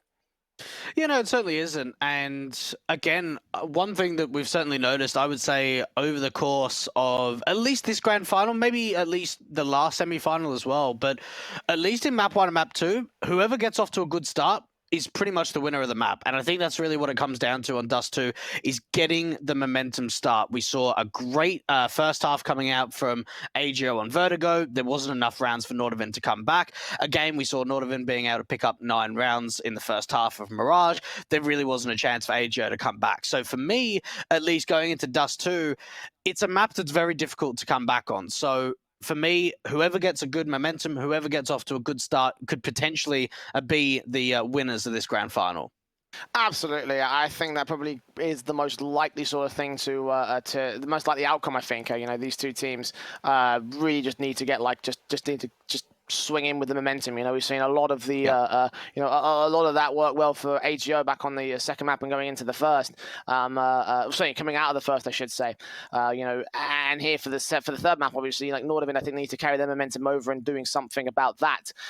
For them though, like, you know, again, they have the map advantage in terms of the statistics and the win rate. You know, they were earlier today beating out SOAR 16-9, obviously in their series, which also was a pretty close affair. But they've also got victories against Hellraisers, which, as we all know, are sort of like the gatekeepers to sort of like the upper echelons of tier 2 and like the lower positions in tier 1.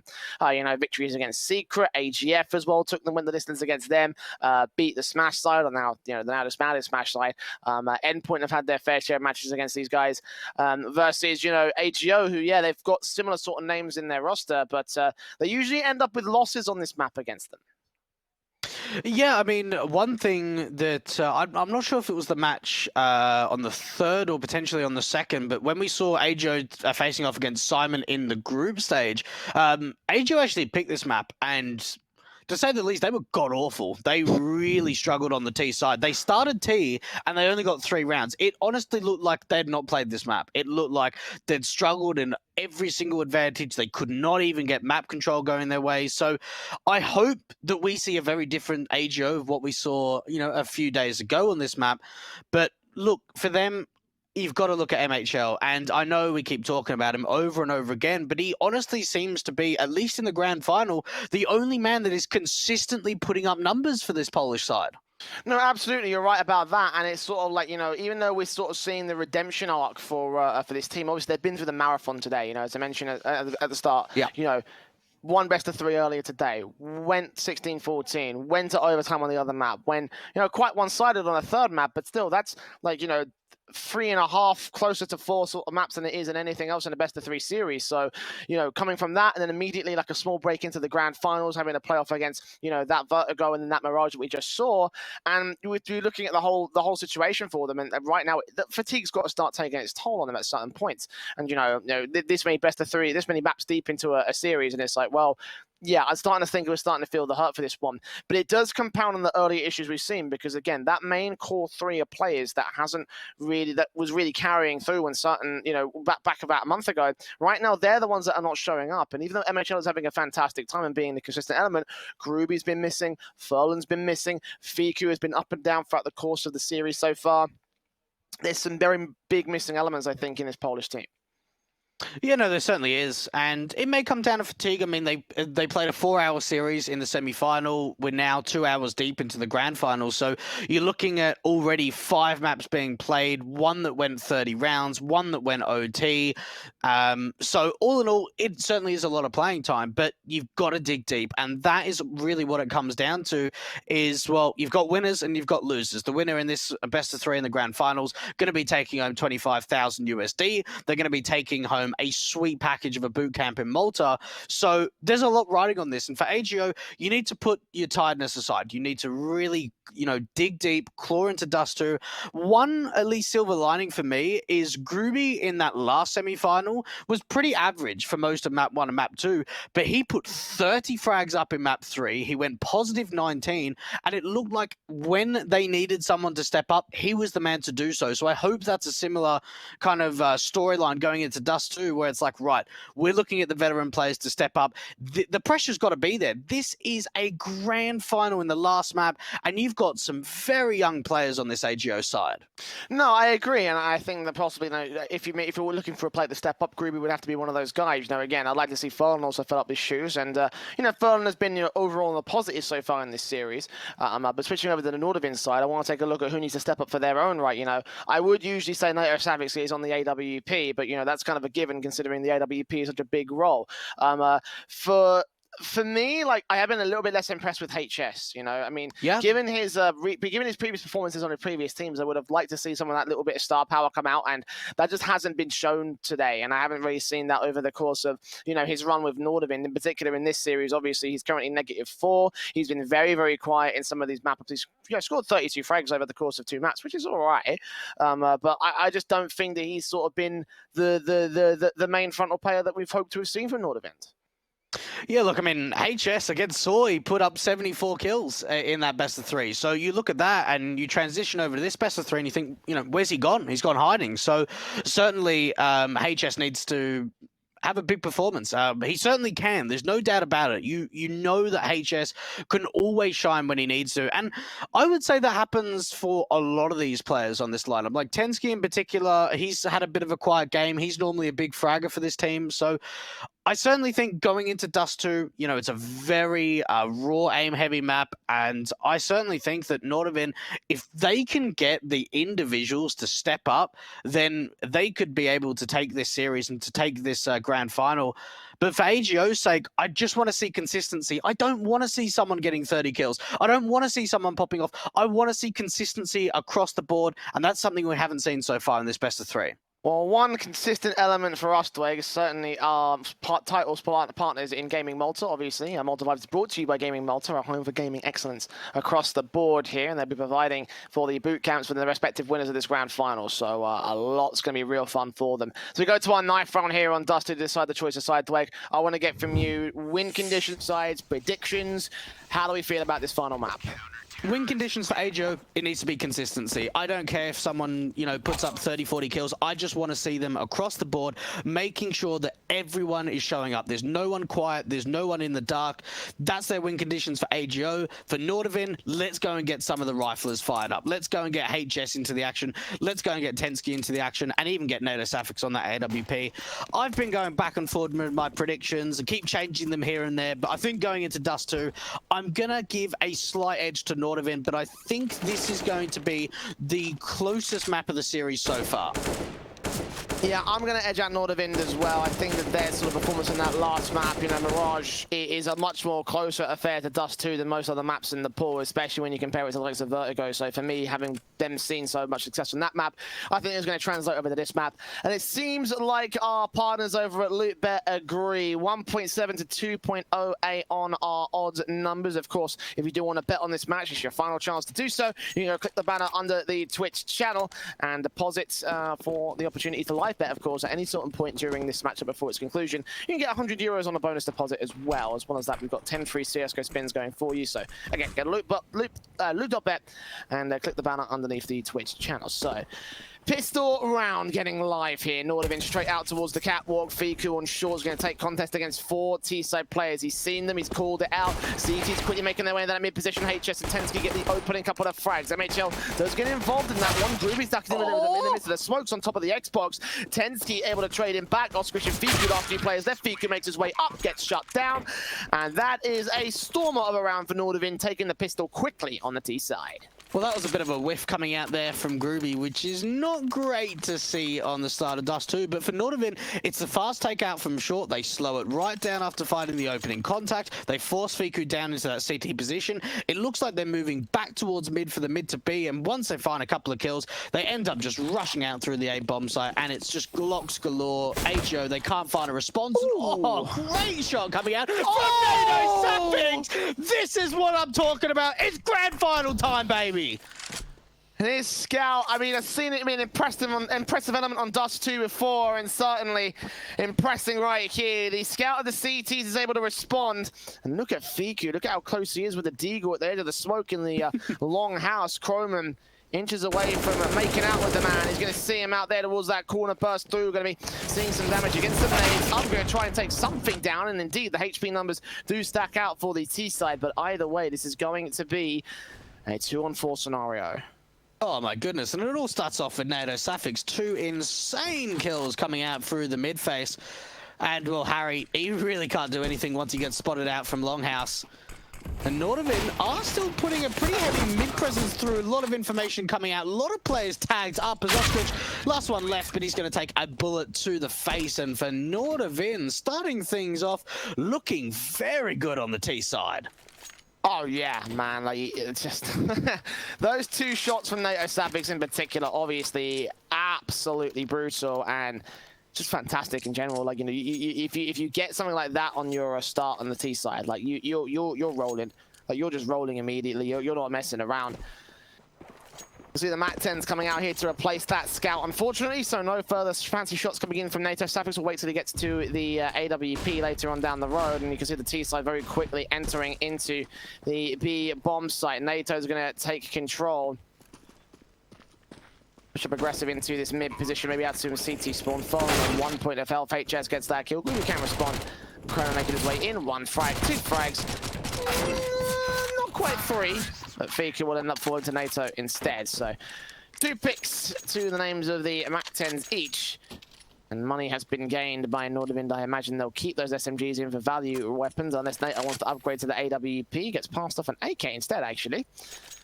Curious. Okay, he does buy the AWP. That's for another player. Fair play. Yeah, so they are certainly upgrading those MAC-10s rather than kind of playing the long economy game. A fast Xbox smoke coming out for NATO Suffix as they look to try and take control of the Longhouse. Now, at least for AGO, they're pretty passive at the moment at this A bomb site, giving free range in terms of map control, and that's because MHL wants to get aggressive. But look at this, Croman with the MAC-10 already establishing some information around that A bomb site. But HS, and they've made their way out through mid.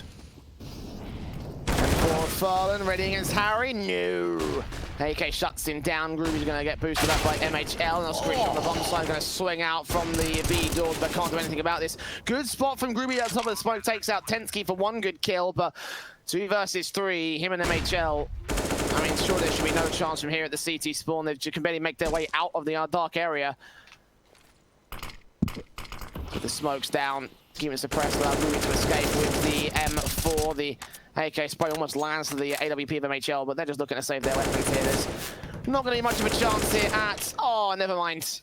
At the retake. We're definitely not going to save the M4 as Harry blind sprays through against Groovy, takes him down. MHL will take a second kill to make it at least an expensive round for NORDAVIND. This will be 4 on the trot for the T-side start. Now, I don't actually think that was intended for what Croman did out from long, but what happens? They take Longhouse control, and there is no presence. So the immediate call from HS is saying, right, Croman, I want you to get up very aggressive to that A-bomb side, give us information, and pull a distraction, because as soon as Croman makes contact, they quickly make their way out through the mid to B. Harry gets a beautiful couple of entries, and, well, straight away, they've pretty much won the round from there. They smoke off the CT position. AJO have to try and opt to go for the save. And, well, they hold on to the AWP, but no more than that. And NORDAVIND off to a flyer on the T side. Indeed, they are. A scout out from Fiku, now joining the AWP safe from MHL. That's 2 easy frags down for the T side forces. Deagle out for Oskrish gets dropped immediately. And, well, it's going to be another safe corner 2 on 5. So the AWP of MHL passive over towards this A position. Not going to bother with a major aggressive face. Okay, Tensky is caught off guard, so could have been a frag. Not going to be in the end. Or with the T side. NATO missing out that one shot. But Fallen, same with this Eagle, his headshot might be allowed here. The Molotov will force him back, so I'll be able to take a wrestling towards that mid position. It won't matter too much anyway. This round is a loss for the CT cap. Good shot from Furlan, gets Harry at least for one exit frag, and they can grab the AK for it as well. So, Slayer weapons again from the CTs as 5-0 goes on the board of NORDAVIND. It's not a bad round. They're able to recover an AK from Furlan, keep the AWP in play. Now, one thing that we're certainly noticing on this T side is how quick and aggressive it is from NORDAVIND. It is not passive at all. They're taking map control immediately. They're trying to face fights immediately, and it's a great stance to see. And well, for AGO, we're not even 5 minutes into this map, and they're already taking a tactical, trying to slow it down, realize, okay, how can we counter this aggression? Do we need aggression to counter their aggression? And they're going double orbs. Looks like extra sniper seems to be the way forward here for the AGO side. Tactical pause as well called by the CTs to ensure that they do have the right read on things and make sure that all their stories are straight. The first tactical of this map up has been called, and now forward into the defensive. You can see NATO Savix is ready to shut them all down and lands some great scout headshots with the AWP. A more powerful rifle could do so much from here, but no early aggressive faces coming in from the T side out towards the Longhouse or into that B bomb site. Tunnels might be contested for the moment. You can see NATO ready and raring to receive. A tap up into the smoke. No one's going to be seen crossing just yet. He's expecting someone to be back here at the right-hand mid door. MHL is expecting aggression as well from NATO Sapphics. Will not see it, so he goes back to a passive angle, expecting them to take short and mid control. They're actually through the tunnels instead. So Incendiary's down. MHL going to try to do some damage, keeping them from making their way up to the mid position. Continue facing with the orb, but not find any early kills. Tensky could be the man to open things up here. So close to Groovy at the long house, but MHL will catch HS, creeping forward and getting shut down. It's been a little while since we've seen the opening kill going the way of the AGO camp, and well, there are a couple of players that have already shown their presence out towards short. Flashbang coming out for Fiku to try and see if he can get a pick through. One kill, instant trade, and you've got to think this round's just falling apart completely. The AWPs are finding a lot of impact. And, well, MHL finding 3 in the round, Furlan with 1, so the Orb's finding 4 kills. There you go, a double orb setup. What a charm on Dust 2.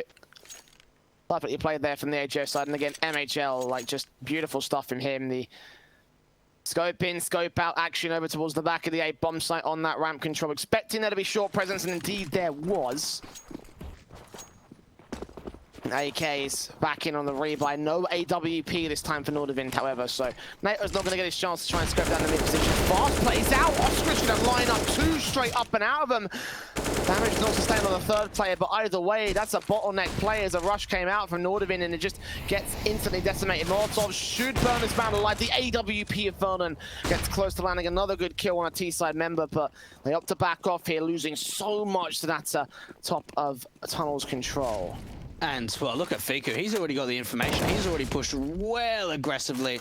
And he might have a bit of a struggle trying to fall back, but in all honesty, this is a great start coming out from AGO. And for NORDAVIND, they just rush that B bomb site and just, it's obliteration. They find one trade at least, but will they line up for Fiku? HS be able to at least bring it back. But 1 on 3. It seems like AGO, all they needed was to get a couple of rifles through, and well, now they're starting to feel a little bit of confidence. And for NORDAVIND, I mean, it all ends from when Oscarich does this. I mean, it all ended for me when Fiku did that, right? I can understand the Oscarich spray down because they've got to like line up to a certain extent to make their way out of the upper tunnels, but why were they so close to each other there on the open face, a slow open face out from the T-spawn? That is something that will be very confusing, and it will be a mistake that will cost them big time because, you know, 5v3 is still winnable, but as soon as those kills came in, Scouts out on doubles here for NATO and Chroman. Once again, just playing that early mid face from NATO. Chroman's going to go ahead and join the slow wrap up here outside of the longhouse. MHL's got his AWP focused on. He's not going to be able to find the kills just yet. Scrooby waits here, flashed in against him. Going to see the T side making their way out. Harry in particular with the Glock going to play careful play and eventually just get the information and play sacrifice for his team. Groovy knows that he's going to be suppressed and potentially cornered in by the T side as they all going to stack their way forward. He tries to make his way out of position. He's actually trading places with them. Gets another kill back as Croman gets that headshot on him. No scope shot to a 4 versus 3, and then Aiden Fiku will make it 2. And so far, this half-bar attempt not really being too successful for the T side. Oh, MHL. This is a very good sign to see that their AWPer is hitting shots for days. And what that tells me is that NATO Suffix, he's going to have to try and step up and see if he can contend. And obviously, if you want to get involved, our fantastic partners from Hellcase offering some great codes, Malta V15 on their website for a 15% refill bonus. You'll be able to click on the link in the Twitch panels below. And I tell you what, Furlan, we haven't seen too much with his AWP just yet, Jay, but we certainly have for MHL. NATO Suffix will try to take the first AWP pick, though, on that T side, looking down to the long house, and did see one player on that corner was unable to get that frag, so neither action going to come in from MHL or Furlan. They will still keep their wits about them, especially in the mid and A-long faces. Very passive control coming in from the B-bomb site. It's careful placement from the T-side camp, but they do stack their way in eventually and keep themselves held in position. So AWP for MHL looking in, awkward scope out, 2 players crossing. He tried to flick to the closer player, allowing the further player to take that frag. Croman opening things up, taking out that all-important AWP. MHL averaging a kill a round, but now can't get any here for round 9. And Groovy, he should get taken down here from the T side. It is a 1-for-1 trade, so that's actually not bad from Groovy. And gives the information away that it's going to be the split into the A-bomb side. But Fiku, he's really the only man that can do anything. They've got a teammate rotating up from CT, but Oscar Ridge probably has to go for the save here. I mean, this is 2-on-3. The bomb's going to get planted. His teammates over at B. You'd have to think there's no way they can go for this here. It's hoping for some blind shot to connect to some sort of kill, but it won't happen. The bomb will cross successfully planted open for long, so the AWP's now set up. HS and Croman can defend the bomb site here on short and CT spawn. Furlan with the AWP of his own right here into the long house. I don't think he will be able to do anything either. Got kits on both players, but as you mentioned, the 3 versus 2. Now info being heard, so NATO's going to hit and know exactly where Furlan is. With that info being given up, they're going to get out of dodge. They're going to save. Seed 6 back to NORDAVIND in what is looking like a very good T-side start. Now, I don't want to say this is what's happening, but it's honestly, for NORDAVIND, kill MHL, you win the round. That is honestly what's happening. And that's a really scary prospect for me, is the fact of, can you really just rely on one individual to stay alive for the whole round to be able to get more success? There's got to be more of an assistance, I need to say, for the AGO camp if they want to keep winning rounds.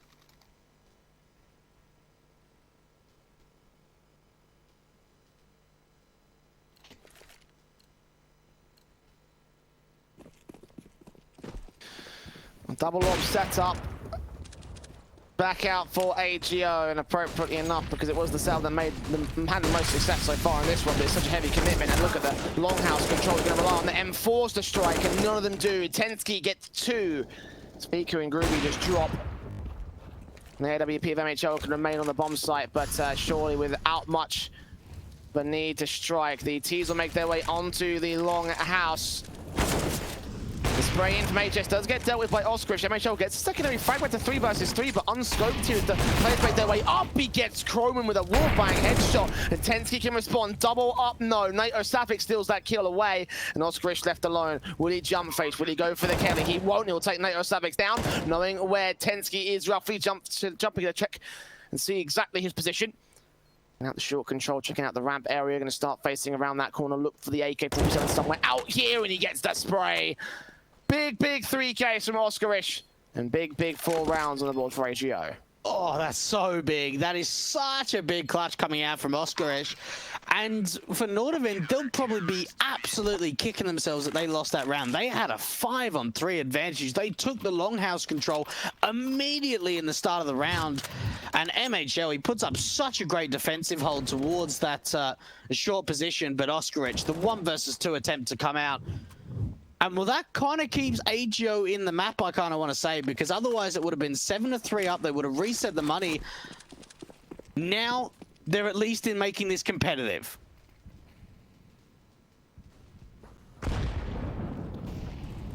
Nice nade down on Chrome and will do its damage. It's only HP damage. There's nothing massive coming into the early part of the CT camp. AWP out for MHL will look for that first pick. Harry dead. 3 scope in, seeing 2 more, not connecting to the frags. And Tensky actually finds the headshot once again. NORDAVIND seeing a second player on long, but they haven't checked CT. VQ with a gap in that smoke drops Chrome and Groovy gets NATO Savage next up. And a 4-on-2 scenario. The bomb plant can be secured. Dings down somehow from the AK, not getting the kill. The M4 spray is going to miss all the bullets, but finally connects enough accuracy to get that kill. HS, too many headshots to handle, 3 players facing in against him. And AGO will get to 5 on the CT side. Okay, nice retake coming out from the poles. And, well, for NORDAVIND, they've been able to secure a lot of bomb plants at the moment. But a very close scoreline indeed. And you got to think, this has got to be a half-by attempt. They can't force the issue. Couple of great shots coming out from Groovy. And one thing that I'm really liking from AGO at the moment, especially on these retakes, is they're not rushing it. They're taking their time, they're making sure they're establishing the crossfires, and they're peeking on each other's contact. That's the most important thing. And the efforts in AGO so far in the last few rounds have really knocked NORDAVIND's economy back. Not a lot of money to work with here, and potentially an even standing for the CT side. Already Harry burning to 15 points of health, getting tagged up by Groovy with the wall bangs.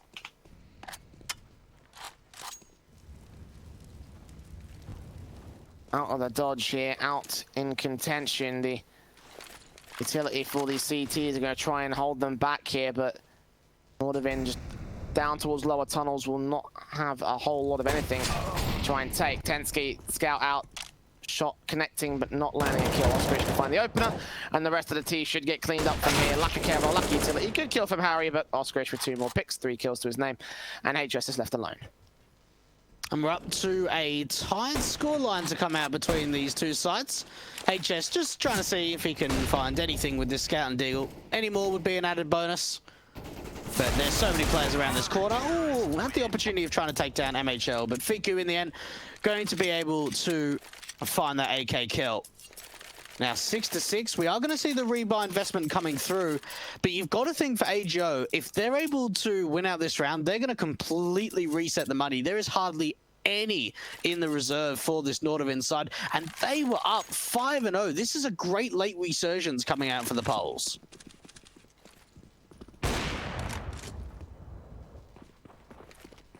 And back at evens once again. Something goes well for this one. It's the AK taps up and the out to long control here for the CT cap. NORDAVIND will make their way downstairs into the lower tunnels once again with his standard default that looks to rotate back through short to gain the mid control, gain the short control. Harry, AK out looking on as the smoke starts to bloom. That nade can actually do a lot of damage from Fiku, and indeed it does. A second follow-up as well. Doesn't get the kills, but NATO takes a bit more of his own right. There you go, HP damage to start things off, and NORDAVIND have been read here by AGO. I tell you what, they really have, because there's like 3 players over at this A bomb site. They've even got Groovy pressed up very aggressively out through the long house. Now, if the T side went for a mid to B commitment, they would be in the perfect strat, but obviously they don't have this information. One thing to keep an eye out though, Jay, look at the lack of utility on the CT side. No more smokes, no more incendiaries. It's just a few flashbangs. It's going to cause some problems unless they're well-timed and perfectly placed. Damage, at least, is something of a bit of an advantage for the AGO side. AWP for MHL missing against Chrome and rephases, takes him down. Looks back towards the short position, but missing his shot against Harry. So 4-on-4. AK on Goose, drops 1, no more than that. 3v3 standing, making it 2 with NATO Savage. Orb shot connecting, as is Tensky's AK. And Groovy, very far out position here, going to make his way quickly up to long, going to try and hold his own here towards the car engine. Seeing that AWP again, NATO Suffix will shut him down. And NORDAVIND will just about maintain the lead here. Okay, back and forward we go. AGO just, at least in the beginning of the round, or I should say mid-round, they put themselves in really great positions. We see MHL trying to AWP around the ramp position at the bomb site. They've got 3 players there. It seemed like they're in the most perfect hold possible, but NORDAVIND just get away with some really nice entry kills, open up the site. And, well, we thought that this might come down to the wire for the last map of the grand final. And I tell you what, Jay, it's at least delivering so far. Indeed, it is. We gotten a bit worried the fact that things may have, very easily been a. It may have very easily sort of fallen to pieces off the back of the, the very, dominant sort of maps that we've seen. Here we are with a the real opportunity to have a really close little affair here on Dust 2.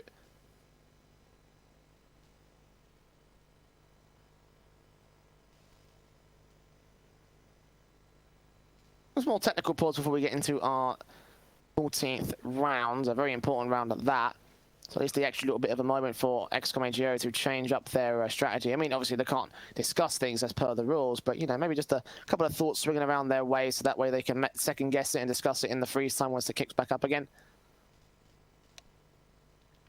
And opportunities are abound in that respect, but no, they are going to commit to the buy up here. AWP for MHL, SMG for Groovy, and an M4 for Oscarish here. And while we've got a little bit of a moment, a big shout out to Gaming Malta, a home in gaming excellence, being able to put up, what is, at least from I've heard of in the past, one of the best prizes. Obviously, the 25,000 USD to the winner, and a boot camp in Malta. I mean, what more can you ask for, Jay? Maybe you being there, maybe. Well, I was going to say $80,000 and 2 boot camps in Malta, but whatever. It is what it is. AWP for MHL and the AWP of NATO Sapphics. Orbs trying to snap back against each other, but they're going to be very passive around their stances. The long contention from MHL will be very passive and leave it to Groovy here to try and play outside of the SMG. Spray through on Tensky, takes him down to kick things off. That is a start. Europa NATO in no position to try and respond to it. He's controlling the long position and going to allow his teammates to rotate up and start making their way on towards A via a long execution. The smokes are down, the flashes are at the ready. And Nays are trying to do some damage, and they do connect towards 2, but Fiku's going to be left here as the main anchor on the bomb site. Now, Fiku needs to make a play. He needs to step up. And, well, he's playing very sneaky at the moment, just trying to work around this edge of the smoke. So much damage coming through to the T side! And Fiku really finds 2 kills. MHL on the defensive should be able to shut this last kill down. Croman, 1 versus 4, maybe even trying to get a bomb plant is a bit of a difficult task. He may just be able to get it down. Oscarich trying to go for the jump spot, and he's able to connect with the UMP in the end. So we're tied up once again, Jay. It seems like one team takes the lead, then we go to a tie, then one team takes a lead, and then we go to a tie. It's just so back and forward at the moment.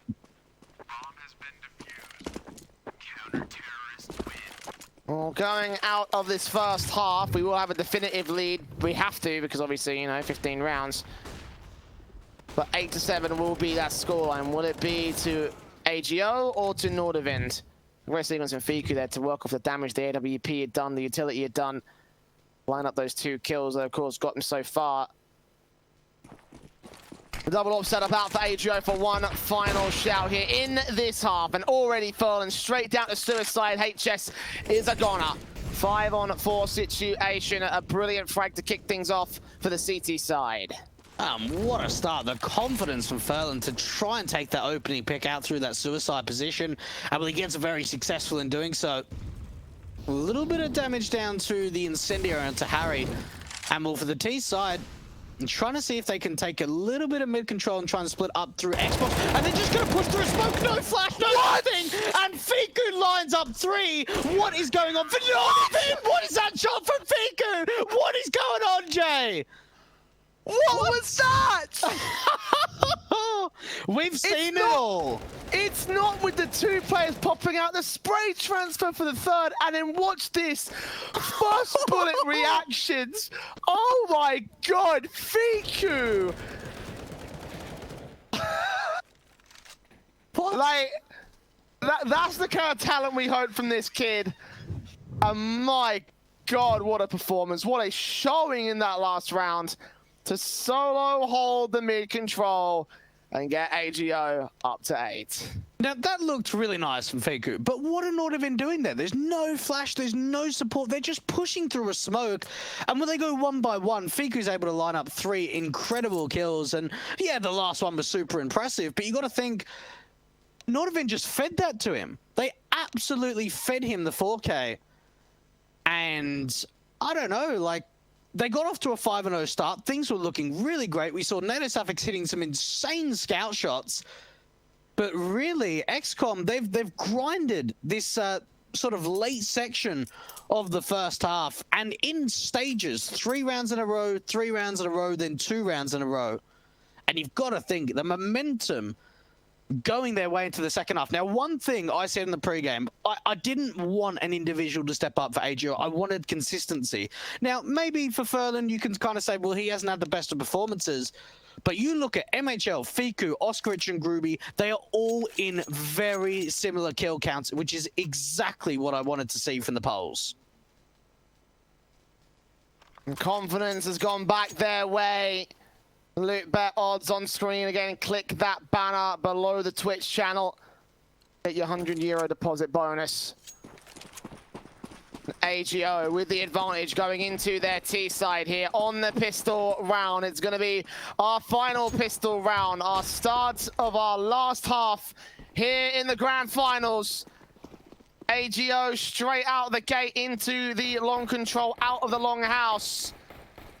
Tapping their way through Card's position. They're going to have the information here for NORDAVIND, having stacked over the B side of the map. They're going to go for a hard stack back over to A. Fiku, block, pushing in, looking for site presence. He's going to pop out that smoke when one player goes down for it. Croman punished for his aggression, but NATO gets Groovy back, and MHL tapping through. Tensky on the boost. HS there to support it. Tensky doubles up, taps up from the block of Oscarich, looking for HS. HS gets that kill. Furlan taps up with the P250, looking for headshots, but just getting damaged and getting overwhelmed by NORDAVIND.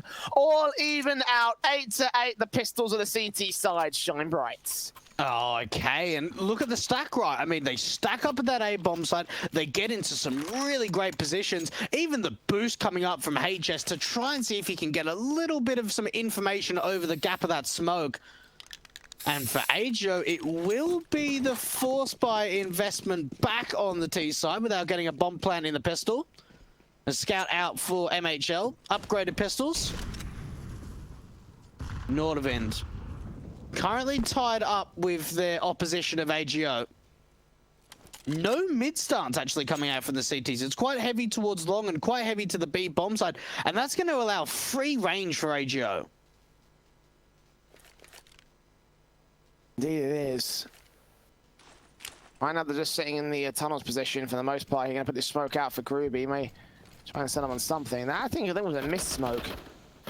He hit that wall when it was supposed to go out to the little, like, you know, the cross to buy a bit more cover.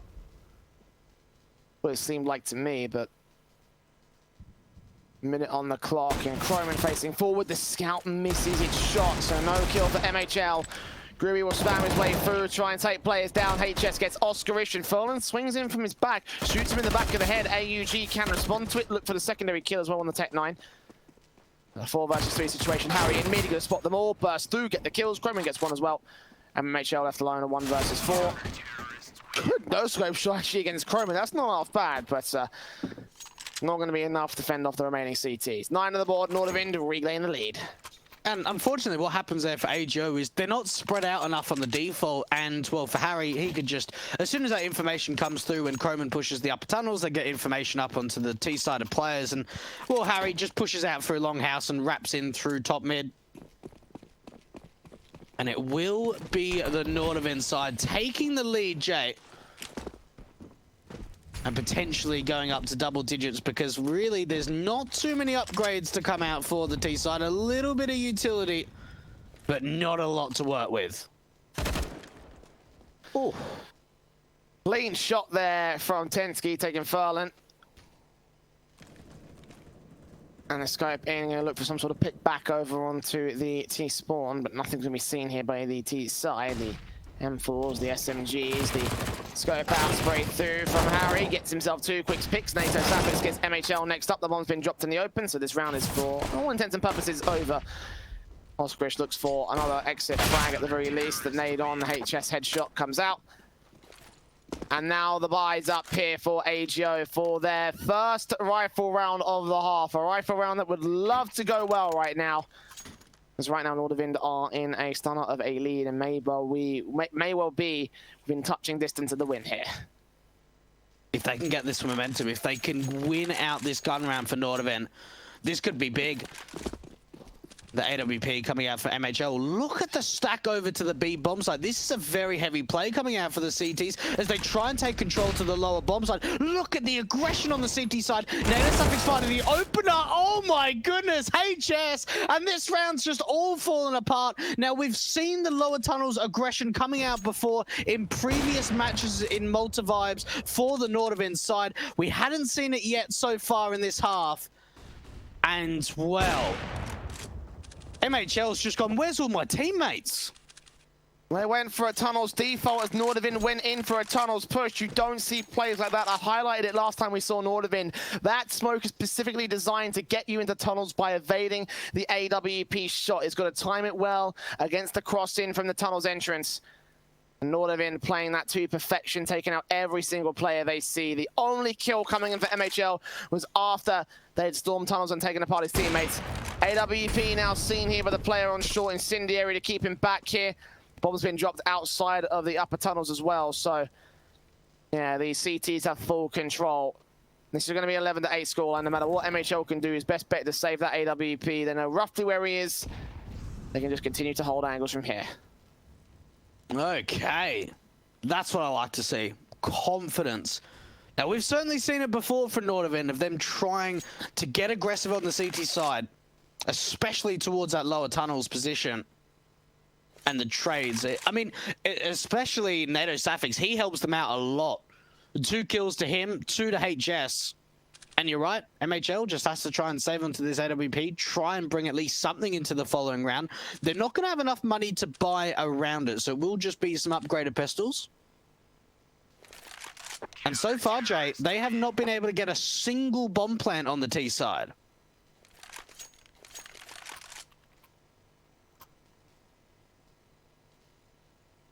It is early in the half, but even then, that's a little bit not so fun.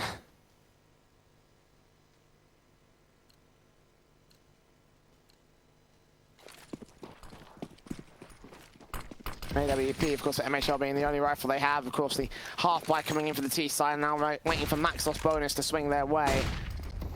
Look at HS with his AK straight on, looking for the nade down against them. Damage was done with a stack of 10 skis. Well, I think it was on 3 nades thrown out there, but HS ends up with a second kill. Not quite a third of Fiku, but the AUG of 10 skis ready to wrap around that corner. Line up some decent damage on the player behind him. Almost get Groovy as well, but AWP can respond to some frags. MHL's already dead, by the way, so he had no impact with that orb, no extra money, and will not survive. Possibly not even to... they might have to drop him some weapons, I think, with the current money line being where it is, so... 3-on-2 situation, NORDAVIND. But be careful about how they take this face. NATO is on 16 HP. Try and keep those weapons in play so the economy can build. You say the economy can build, but I mean, really, it's kind of awkward for the T side to try and hold on to these weapons. NORDAVIND is actually going to be Harry, the over-aggressors. So, Ferlin, last one left. He could actually get a bomb plant over at this A bomb site, so this isn't half bad. See Harry's hot on his heels, though. Planting open for short. That's a terrible idea. Yeah. And he's gone. Unlucko. There it is. Unlucko is right. 12 to NORDAVIND. Nothing stays in play. No AWP. We're going to get brought down by Groovy at least, but you can see MHL and what he's going to have. No head Kevlar, virtually... Well, actually, yeah, no utility. He could get a decoy if he wants to, but that's not going to help. And 3 players of full set to utility, so that save call from the AWP of the T-Camp left us in this very awkward position for XCOM AGO, and NORDAVIND could be on for a 13th. A good shot from MHL, just gets some tag damage on towards HS, so that's something gained. Oh, so close to the blind fire down that mid position, but they're evading it just about here. The CTs get away with some damage to return to Oskrich, but all in all, it's a slight advantage for AGO. It certainly is, and that was a little bit of a nade coming in from Oskrich out towards a long house, but starting things off, unfortunately for the T side, they won't know that they got a tag shot out into HS, but They've at least tagged him up.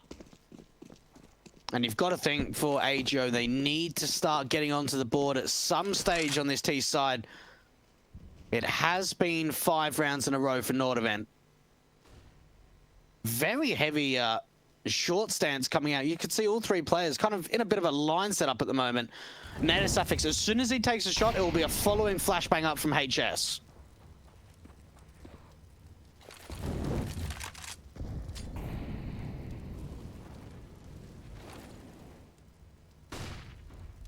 AKs, 7-4s, AWPs, a standard smokes down to this cross round the corner. That's Fiku with a kill on HS. All right. Good start from AGO, but 9 HP for him. He's returned a lot of damage from the CT side. The nades, so close now, 4 HP. AK for Harry, got 3 players round here towards this long position. MHL is going to get that pick back. The AWP in the back lines now for NATO Sapphics will get overwhelmed and wall banged by the AWP T side. So 5-on-2 situation. Going to be retake mode for the 2 CTs, but I imagine they may just even be looked to save here. Indeed, they will back on the B bomb site. So AGO with their 9th. AGO securing their first round in this half. With all 5 players staying in play and everything. And honestly, what it comes down to is maybe a little bit of unlucky timing from NORDAVIND. We sort of saw the setup that the AWP was being held on the cross from NATO Sapphics. HS was meant to be lining up a flashbang. Then he starts to get aggressive, and, well, unfortunately, the timing on his swing could not be worse. Fiku wins out the fight. They do a lot of utility damage, both onto Oscarich and Fiku, but they don't trade out any of the kills. And, well, from there, AGO, they can just swarm the bomb site with the man advantages. 9-12. Finally, they can get on the board in the second half. But you've got to think, even with the money line so strong, it's going to be straight back with a reinvestment.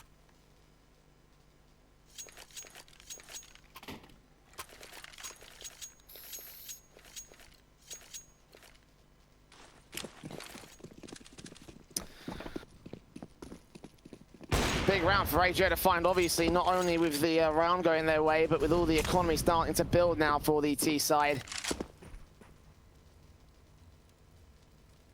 AWP is a standard for both teams as Furlan takes face out towards short, trying to get some sort of control. The flashes over the utility in from the T's to set up their defaults. Smokes down from the CT camp. Ansky falls back for a moment, taking a face into mid, but unable to see anything, unable to get a good shot off. It's just passive and careful defaults being played by both teams. Pretty slow coming out from AGO. Now, these are 2 completely different styles of play. Now, when NORDAVIND were on the T side, it was fast, it was in your face, it was take map control within the first 10-15 seconds of the round. Where for AGO, it's a lot slower. They use their utility a little bit more. They're a very methodical team, very proactive, and it's interesting to see how 2 completely different styles of T-side can work out for both sides. Now, at the moment, a lot of utility coming out from short, but this could be a mid to B from XCOM AGO. Damage done to Oscarich from Fiku. AWP for NATO 7 grabs 1 quick pick and a 2nd kill with Tensky looking at the bomb plant. This is round over. Harry and HS can clean up the last 2 players. Nice and easy there for NORDAVIND. What a hold. How dominant was that? Not a single point of damage was taken on the CT side. And all it comes down to is, well, the short players try and sell a fake. They don't find any entries. The B players run out into a crossfire being set with 2 players at the anchors. And for AGO, they don't find anything. It certainly would have been a lot better, I think, if they just faked out the short take and went in for the mid to B with 3 players in the tunnels. But they pay the price for it. Fast aggression out towards long. Look how many CTs are here for NORDAVIND. Groovy is so blind. And well, it's a 1-for-1 trade to come out. Tensky will find Fiku, making it 2-for-1. Sprays back on the AWP. Oscarich can respond to it. 3-on-3 scenario, but HS keeps the trades going, and the AKs can be recovered by the CTs. The AWP and MHL desperate to get something back here, but he's got to protect the bomb. It's on his back. Furlan will press up towards short, potentially find a flank on them. The AK is going to get spotted and taken back to an even standing once again. The AWP will make its way up to site. Smoke down Molotov from CT, ensure no one presses in against him. No one finds their way out from the CT spawn. The plant can be secured. They've got NATO with the AWP here towards the lower tunnels, going to get backed up by HS. They both make their way into the mid position, on for a retake from short. The NORDAVIND. Tough ask, but one they're going to have to answer here. Berlin. Top of the rice bag, seeing the most exposed player at the moment, but 20 seconds left to go before this bomb goes up. Hits on both players. Smoke's going to start to clear. Nato's going to get spotted. Headshot coming in, and the second kill for Ferland. Gets himself a 3K. A 10th on the board for AGO now. Double digits secured by the T side. And that longhouse control certainly could have gone very differently here if the T's were not careful. And honestly, Ferland, he's had a pretty quiet performance, to say the least, on Dust 2 so far, but that's a huge round. Really impactful. That gives up the double digits for XCOM AGO. Only 2 rounds so far on this T side, and well, here comes the lower tunnels pressure again. This time, there's not as many AGO players to meet them. Passive control from Groovy, expecting that as the smoke started to bloom, calling it out there in lower tunnels. Don't go any further than where you are now. That does mean that the longhouse control is going to be conceded back to the T side as they see only one smoke coming in. They're going to go back over to the A bomb site passive control, and the CTs will drive them over towards A. And right now is a great time to rotate a third man over to that defensive position. NATO Safix set with the AWP, ready to shut down a kill or two. Europe does not see anything that's going to get forced back. Shots to ring out at the edge of the smoke, unable to connect to anything, is completely blind for this AWP player at the T side. And well, at least for NORDAVIND controlling the upper tunnels, it means that they have to siphon AGO out to that A bomb site. But you're right, they certainly probably could have rotated more players in. And cross smokes look to come down. Oh, Groovy, the timing on this could be so important. But they're all there, A. They've all rotated now. AWP shot not committing here, not going to be able to land it here for the CT side. HS does get that kill on phone in the back of NATO. Safix with a flick in, dropping that bomb and getting the second shot as well. Response from MHL can get landed, lands a leg shot on HS next up. 2 players tagged up now by the AWP. And 2 on 4. 10 seconds on the clock. This is over. This is going to be 14 to the NORDAVIND count with that bomb being dropped. The AWP running wild all over the board. And 14 to the board of NORDAVIND. Oh, they're so close. They are so close now. They can smell the money at this point. And for AGO, well, they're going to have to force, I suppose. Saved in with 2 rifles. And it all comes down to how many rotators come out to the A bomb site. So the CTs, they take that upper tunnels and lower tunnels control. They end up rotating everyone to the A bomb site. And for AGO, they're just in the same position. They didn't rotate out from long. They committed as a unit. And NATO Safix is going to be able to find the opener. Back on MHL. And the T's try and make their way out into the mid position. Smokes down to cover off their play. AGO trying their best to recover from this man disadvantage. Of course, landed by the AWP first on. NATO Safix has really stepped up in the last few rounds, and the backstab from Croman may funnel their way into the A bomb site. He's got a ton of information. Tensky holding a very passive face from CT, but it will be enough to cover them off. Looking in towards mid, you see that AWP. The bomb will get recovered, and it will be pushed into the short position. I realize that that can be a little bit deceiving to you, Dwayne, but Croman will not see it. NATO is ready with the AWP, watching here towards short. First pick not landed. Flashbangs over and out, backs up with a second CT there to support him. 2 more also from the CT spawn. The bomb plant should be received. Croman, smokes clearing, 2 players line up, only gets that 1 frag into the second player. Harry still gets Ostrich next up, and now moving in towards the ramp room. And there it is, 2 more picks coming out from these 2 CT forces. And it will be NORDAVIND on map and match and tournament point now against AGO. Here we go. Here we go. Round 15 for NORDAVIND. And you even look at the buy of AGO. They don't have money to get the AWP out for MHL. They won't have a lot of money for utility. And this could be it. This could honestly be the last round of the game. They have got, Jay, 3 smokes and 1 flashbang, and they need 5 rounds in a row. My God. AK is a great and all, but with that little utility, oh man, oh man, oh man. Incendiary is coming down. MHL will just storm straight forward. Look at the damage he's taking just to get to this mid position. They won't expect it, and their backs will be turned. And we'll realize that actually they left this position pretty open. So now's the chance for the T side to potentially strike the open into the B bomb site here. Fun's gonna take a spray, lose it out to Kroman. That's 1 frag found. Groovy can trade back on Tensky, leaving it all to Kroman now, the lone holder of the bomb site, and he gets picked apart. Harry will find Fiku 3-on-3. Bombs out in the open though. Spraying from Oscarich does catch Harry, so they evade disaster just about.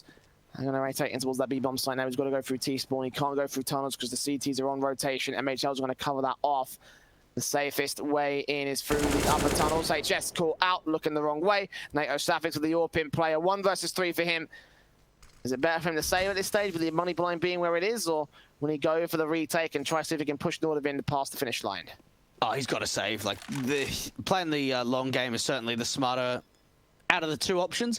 Maybe looking for exit kills. I mean, like, if he can at least turn it into like a 1 versus 1 or a 1 versus 2, then it's going to make the economy line really difficult for AGO into the following round. And well, that's 1 pick. Going to go for a little bit more, but not quite hitting the shot. Oh my, that was down to the wire. Now, at least they recover that AWP for Oscarich to chuck it over to MHL. And NORDAVIND, they will be able to rebuy. And maybe this is the opportunity that NORDAVIND try and go fast into that lower tunnels, because we've found a lot of success from them when doing that before.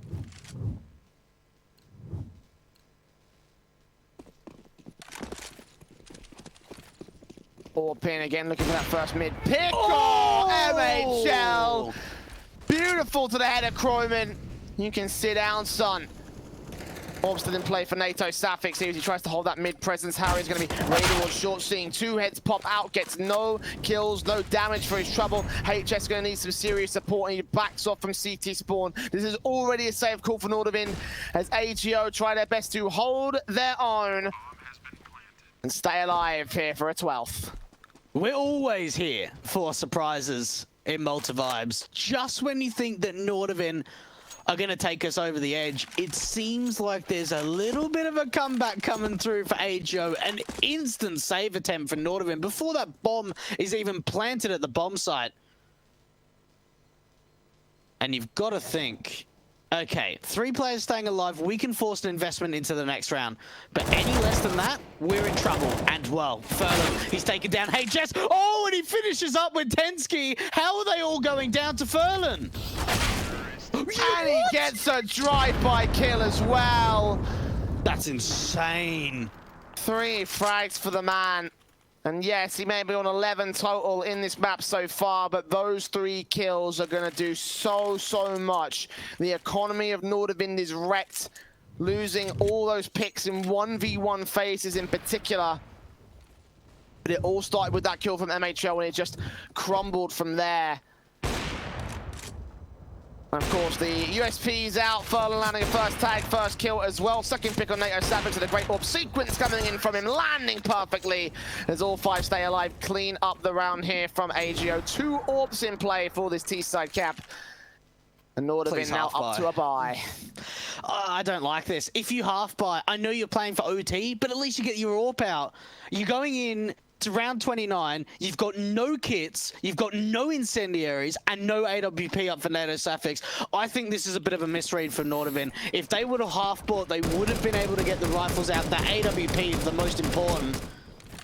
This is do or die. Everything resting in round 29, and the first pick goes the way of MHL. What a tight angle to hit. Lands it on the head, and Tensky's brains splattered all over the B-bomb site. A 5-on-4. All ready to start things off for AGO. They have gone passive once again. NORDAVIND playing carefully around their positions. They're stacked in the longhouse. They're saving again. They realize what you meant. They realize they can't afford to buy in the next round. They will have to force invest, keep the M4s in check. concede 14 to AGO as they are on for another overtime today, Dwayne. Oh my goodness. And it comes down to the mistake on the buy. Honestly, that was a big misread from NORDAVIND. They really should have gone for the half buy investment. Because now, well, XCOM AGO, they can hunt. They've got all the money in the world that they'll be able to buy no problem in that next round. If they just take down even one player, any would be a huge success. Destroy the economy of NORDAVIND. Keep all 4 M4s in. And the C-side players are facing jump face. Groovy seen him. Are they going to push? Are they going to push? Yes, they will. Fiku finds one, but no more than that. But that's that one pick that you talked about there. The force play is going to be so difficult from NORDAVIND. If they kept that 4th player in, they would have had options to drop some weapons. But now that they've lost 2, it's going to be a little bit more difficult, I imagine. A scout, yeah, for NATO Suffix, for Marcin Vitensky. Your laughs are concerning, I feel like, here. More concern for NORDAVIND than anything else. They see the auto snipers coming in. The cross is still going to be crossed out here for NORDAVIND, so they get themselves to the B-bomb site, leave their M4 for HS in that mid position. A nade on. Groovy's going to make his way out, though. That's early damage for the CT side. That's great damage, and look at how quickly this round is already now going the way of AGO, taking the short presence pretty much immediately. And I don't think this is going to be no fake, no nothing. This is going to be just a straight short take by the looks of things. And that's really what they need to do. HS, look at how aggressive he's getting, though. He's got his back turn. He was expecting flashbang. Good headshot from NATO Savage. Comes in with a scout. AWP towards mid. Will try to cut off the rotations. He can't land that next kill. Tensky dealt with. MHL could not land on Croman. And as NATO Savage holds valiantly, Harry will get to his side. 3 versus 2. 2 versus 1. Groovy left alone. NORDAVIND may have just done enough. The AWP picked up, missing its shot. Groovy desperately holding on for his final chance. 1 HP for NATO. He does go down. Groovy, ball on his back here to get the plant here for his team. Set up the retake against Croman. The fuse on his back. No utility for this CT AWPer. Be nice if he had a proper rifle, like an automatic. With a low HP for Groovy, doesn't matter what bullet he takes. The spray comes in! And Groovy, capitalizing on a missed shot from Croman, will allow us to go to overtime. AGO, 5 rounds to the comeback. And now we go the distance. Oh my goodness. And it comes down to Croman missing probably one of the easiest shots of his career. And as soon as that miss comes out with the AWP, it all crumbles apart. Groovy is so damn lucky in that clutch. And we're going to OT for the 3rd time today, at least for us. Wow. This is insane. This is absolutely insane. And remember, all these overtimes that we've had so far have also been AGO overtimes. Man, I'm so happy that we're seeing OT in map number 3. The comeback from AGO. Now, we saw when they were up against X-Smash a little bit earlier in the semi-final, they were on the receiving end of a comeback. Now it's their time to shine. And the pressure must be on. One good sequence of rounds could close it out. NORDAVIND, they'll know it just as well. They had some overtimes over the course of the group stage, and AGO, I mean, obviously they had the experience earlier today, so they know how important every single round's going to be to them. MR3 16K is our rule set. And there has been some consistency along this T-side line across this Polish squad. MHL being the standout player. I mean, we talk a little bit about that core, we talk a little bit about Fiku, we talk a little bit about MHL and how several of those elements have been a little bit lackluster. MHL, you can't say that here. 25 kills, 30 rounds. There's the AWPers of both sides that are doing well. And he's put up 70 kills so far across the 1st, 2nd, and now 3rd map. That's an insane amount. An astronomical amount. And you got to think in OT, all the momentum must be going the way of AGO.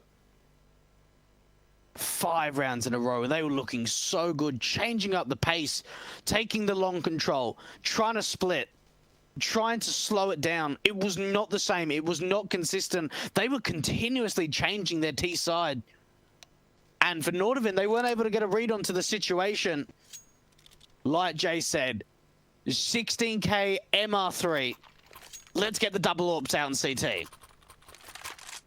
There they are, Croman and NATO. Croman, criminal to miss his shot, misses connection against the last player there on that overtime play.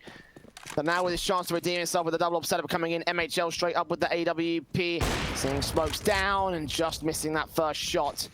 Onto the suicide boxes he will play. He will continue to hold his iron in position, facing in against the short players. MHL tagged up initially, furling down towards lower tunnels. Gets down Tensky for the opening kill. HS, look at how far pushed up he is. Fiku, does he read his position? He's keeping his eyes on the long house, but not checking around this corner. HS slowly creeping up. Fiku not covered, and he's a dead man. Even standing we go. Tons of map control game by this one CT player, and the AWP and NATO Sapphics ready to receive him. Smokes down, incendiaries out, seeing one player crossing, seeing the second now, but missing his shot, refacing in, knowing the Furlan's there somewhere, and HS still being a major thorn on their side, looking for something back here, but will not see any more T-side presence. The thing is, no one can assist HS at the moment, and they're just going to leave him. They're honestly just going to leave him towards top mid, see if they can take some control up towards short. MHL, he can go down here. HS, 2 kills in the round. This is big. This is very big. And now Harry has to step up and Goose. The T side of the bomb making its way on towards the short position. Harry's going to get back towards Goose, trying to fade Oscarish, but only goes so far with it. NATO Sapphics with the AWP. Bomb plant, not going to be received. It will not be denied either, as Oscarish takes out the AWP. It's Croman and HS. 2 versus 3 for the retake here. No sense in saving, you continue to pipe. He taps up, gets 1 headshot, damage done to Oscarish on the second. He's got the kit, no smokes. Furlan with his counter backstab, the Croman's backstab as well. On site, on shore. Furlan gonna see them both. See the AWP, no, see the AK, take it down. Incendiary on towards Oscarish. AWP scopes in, sticks the defuse. He's not taking it off. Furlan can't get to him in time. And Croman will hold the opening round and the final kill for NORDAVIND in that opening round, for the lead to go the way of the CT side. Oh, well, he's redeemed himself. Really redeemed himself in that clutch. And all it comes down to is information. They know that Furlan's on the backstab out from long, and as soon as he takes down the short defender, immediately gets on that bomb, realizes there's no way Furlan can swing in time. 16 to 15, NORDAVIND. The rounds that they needed all so many rounds ago. MHL, he actually pushes out from long. He'll find a kill for it. His teammate's gone down. Oh, scopes in, misses its shots. Not to be this time. 72 HP for MHL. He falls back out position. Furlan's on 9 HP meanwhile, as NORDAVIND have really put the hurt onto the T-side camp. Incendiaries, the utility down, the AUG of 10 ski, spray up, takes 1, sprays back to the second, not quite going to land it, but it doesn't matter. 5 versus 3, making it 2 as Croman lands 1. Fiku drops the bomb, 10 ski with 2k. AWP can't even land its no scope. 3 frags for the AUG and NORDAVIND, 2 rounds in a row on this CT side. Can they get the flawless half to really turn things their way? They need it. They absolutely need it, especially when it comes to overtime. When you're 3-0 up, you've just got so much confidence. You know, the pressure is put off your back because you know that, well, you can lose the next 3 rounds and still guarantee another overtime. So you play a lot more freely. You play with a lot more confidence if you can get that 3-0 start. And well, the double AWPs, they certainly have not been able to find a massive amount of impact on the CT side. It's the riflers that have really clawed through. The short take coming out from XCOM AGO. They're hearing all the footsteps from HS. Good kill from NATO. Safix drops one. AWP can't find his trade. Nades on, stacks up, and MHL and Ruby will fall 50 points of health for each. And the CTs will concede the bomb site. They should concede the bomb plant, but the retake has major advantages outside of the man advantage. MHL can't land his shots either. Desperately needs a pick. Is pinned in the corner, and now fall into the hands of Croman for another good AWP kill. 5 on 3. T-side players pushed in for a backstab out towards mid. Fiku could find quite a lot because they're all coming in from short. Ruby looking at headshots. One kill coming his way. Second kill on a headshot as now it leaves it all to Fiku. Oh, and HS. Now Tensky and HS pushing into the bomb site. Tensky spots him in the backlines, expects that backstab to come through as the defuse gets stuck. It's 18 to the board of NORDAVIND. And they've had enough of playing games. They're playing for wins. Map, match, and tournament point once again to the favor of the CT side. Now, they've been in this position before, Jay. That's the thing that you've got to keep in mind. They have been in the position where they're one round away from taking this best-of-3 grand final. AGO, can they come back? Can they deliver? They need a 3 rounds in a row to tie us up at 18-18 to stay alive, to at least take us to a secondary overtime. But for NORDAVIND, it's only 1 round. Double AWPs coming out for MHL and Furlan, looking to do the damage. The auto snipers, seeing if they can find anything. No tags coming through. I feel like CT sides have gotten really good at avoiding those autos. It's been a very long time since I've seen a kill or major damage. I mean, MHL's taken the 68, so there's that, but only player to fall, and he's the one holding the mid face. And the AWP ready to receive against the T-side forces. NORDAVIND have their AKs out across the rest of the T-side board. The only round which they can pull that out, of course, would be here. Into the lower tunnels. Flashbangs will allow the mid control. Croman and HS making a bit of noise. They've got a third player down there as well. There is CT, can't control, gets caught up on the boxes, will reface in scene. Croman cross, nade onto short. Is this going to do much damage? A little bit done to Croman, but only 78. He's still in a pretty good spot. Oh, great shot coming out from NATO Suffix, and that's the man advantage they're looking for. The 5-on-4. And now they slow it right down. They've taken the short control. It's a re-smoke out from the city side. Fiku could push aggressively, but if he does, he's going to have to line up a lot of players, Jay. And 4 rounds, the corner sees the shadow. The first man takes it down. There's more players out there. Drops that bomb, but Tensky finds a trade. 3 versus 3. Furlan only player to the bomb site. Gonna need some backup to make its way towards him. Nice gap locked against Croman. Drops him. CT's on the way via short. He knows there's a player out there out in the open. Still scopes in and gets HS. And Tensky towards Carr, his AK. Knows there's a low HP AWPer on site. No info on the second 2 though. And the sprayers come in. Oskrish will seal the deal. And AGO stay alive for 1 more round. Oh my goodness, what a hold coming out from Fiku, and he obviously sees that bomb, so he's able to relay the information over to his teammates. And then Furlan, this secondary kill onto HS was unbelievably quick. Oh my. And a tactical timeout from NORDAVIND. They've got to know, right, it's 1 more round, guys. That's all it is. What can we do? Just don't let them break the mentality, I think, is the most important thing. 100%.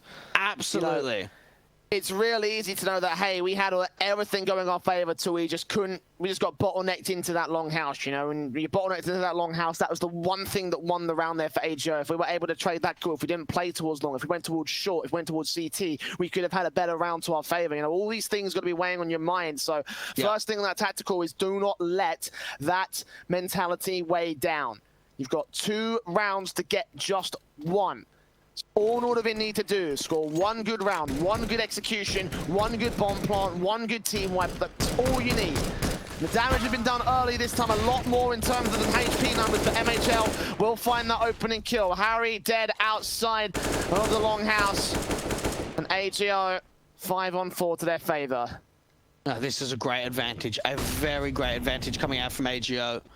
Fiku already hearing a few of the footsteps in towards the lower tunnels position. Oh, Furlan unscopes at the wrong time. The HE following up, big damage onto the T side. And they're going to try and split their way into the B bombs. Like, Fiku could deny all of this. M4 edge of the door, HS back behind it. No info going the way of the CTs, they're not aggressed, neither is the T side. Oscarish. Like that with Fiku, seeing the utility coming out, flashbangs, and the bomber makes way back upstairs into the upper tunnels. HS. Supported with NATO Sapix. An AWP v AWP stare down here to this upper tunnel's entrance. They've got to get some flashbangs over to try force Fallen opposition. He's going to see them and line up a collateral. And such a big set of frags to find as HS. The bomb dropped out in the open. No utility to get them into the site. And MHL will land one final shot on HS. Turn 17 the way of AGO. Not a single round on the T side for overtime for either side. 5 for CT. And you got to think these double orbs, the line up from Furlan, MHL chiming into the action. It almost just seems like these double orbs in OT are what are holding these rounds together. NORDAVIND, last round in the second half of the first overtime. Nades down on Crowan and Harry. Look at the damage done. And AGO starting to play NORDAVIND like a fiddle. MHL with one of the orbs in alongside Fallen. Good nades on, damage done, second kill coming out. Repeats for the flip, could not quite land it. But see the second player knows they don't want out there. Fiku drops that bomb, 2 more scenes, 1 more left. AWP scopes in and gets 3 frags. MHL standing up as he usually does. And for AGO, that is 3 rounds in a row to go to overtime 2 of this map up here. Oh man, it is late for us, it is late for them. We have been going for a very long time. But AGO do not want to die yet.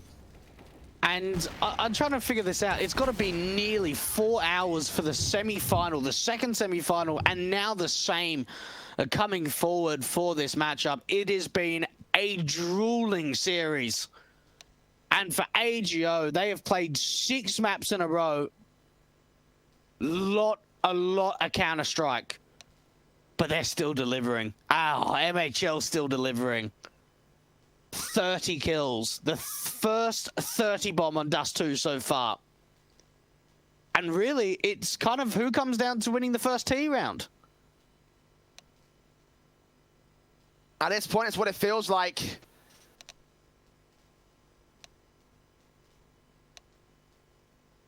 Three rounds for NORDAVIND on CT side, 3 rounds for AGO on CT side.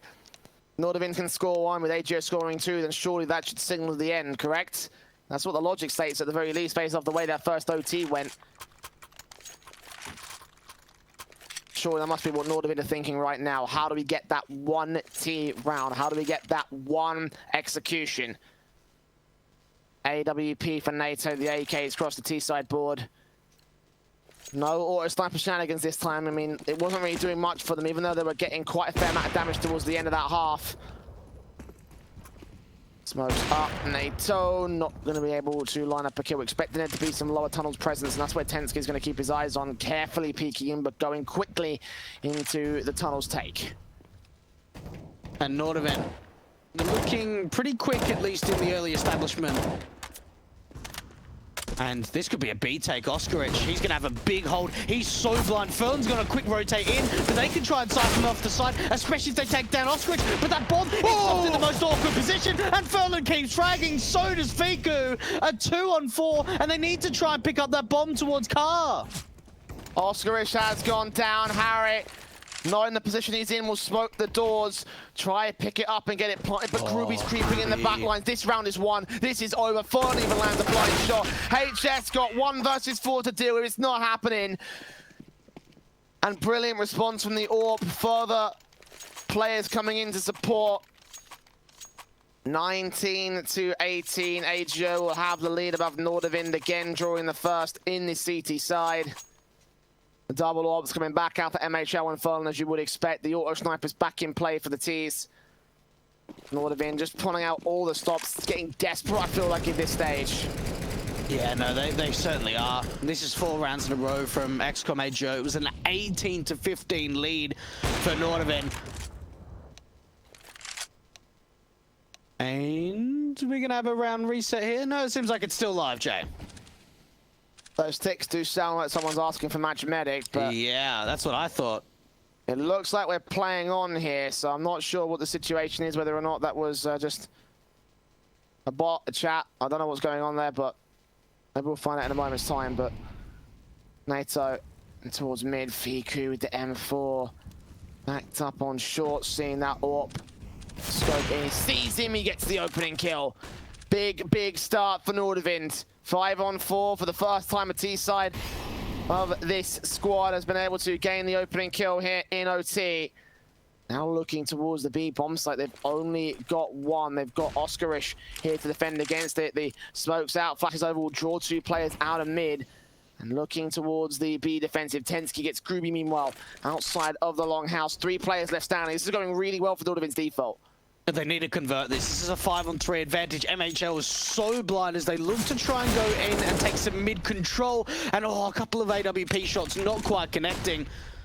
But you've got to think this has to be around for the T side. The time is low, and they're going to try and make their way to the A bomb site. If Furlan shows up like MHL did, he may still hold his own. AWP scoping in, looking towards long, but he can't deny the presence. The Molotov's down. HS is here. They've got no smokes. They've got no smokes. They've got no time. If they even get this bomb part down, MHL still scoping in, still looking for something, but no. Way too down to the wire, but they do hold their own for NORDAVIND, and that is the T-side round they needed there. It's a first. It is an absolute first. The first T round in overtime, going the way of NORDAVIND. And it starts off, they find that opening pick from NATO Safix. And then Groovy aggresses out through the longhouse, gives up a 5-on-3. And it was looking a little bit scary. Look at the plans coming out from the auto snipers. 1 kill going their way. Oscarich low, Fiku low. You've got to think for NORDAVIND, they've got all the advantages in the world at the moment. That's the best auto sniper spam I've seen from the T side so far here in this map. And for NORDAVIND, that's done so much for them. So much for them. A couple of kills easy to find. And this could be 2 T side rounds when previously they were struggling to get just 1. And that could turn the tide so easily to their favor. AGO need a response frag, and MHL just can't land it on NATO. The M4 from Groovy, though, gets 2, sees the bomb. HS tagged to 37, and there's your response there from AGO. Oh my goodness, that's so sharp from Groovy. Such a difficult angle to work with. You really don't have a lot of pixels in elevation, but they regain the man advantage. A 4-on-3, and NORDAVIND, at least they've got NATO Safix in play. But where do they go from here? Try and see if they can take the short commitment. Up in for NATO Safix, Groovy with the M4 standing by. 2 players round this corner. The flashes in, try to get him in for some chasing, couple of kills. The awkward spray will work better for NATO Safix and HS. 3-on-3, MHL, the high HP man, the only player not tagged up for the CT players remaining. Shots ringing out for NATO Safix. He takes him down with the AWP, and Tensky takes the kill. Now 2 players left for AGO. As the flash is left over, the bomb plant is secured. 3 versus 2. Retake up for them. They have to go for it. It's the end of the half. The AWP. I play the support here. The M4 on short. NATO Safix tight angle to hold. HS a bit more open angle to hold. Seeing the shoulder bait shot missed out. They now gain access. Big kill coming in from Fiku. 2-on-2. They've got to get to the site now. They're running out of time. Jump face now with the orbs. Oh, the no scope from NATO Safix! And he knows exactly where Fiku is. He's jump facing, looking for his own Kelly moment, but it just is all in vain. Tensky closes it out. What a shot! And NORDAVIND 20-19 have a lead on T-side. Oh my goodness, it was such a great start to come out from AGO. That shot for NATO Safix, I haven't seen anything like that before. A no-scope from that kind of a distance is unheard of. And Jay, you spoke about them just needing 1 T round. They got 2! Is this the beginning of the end? Is this the start of the finish? Is this gonna be NORDAVIND pulling one out against AGO. And finding their way in with a big win here at Malta Vibes.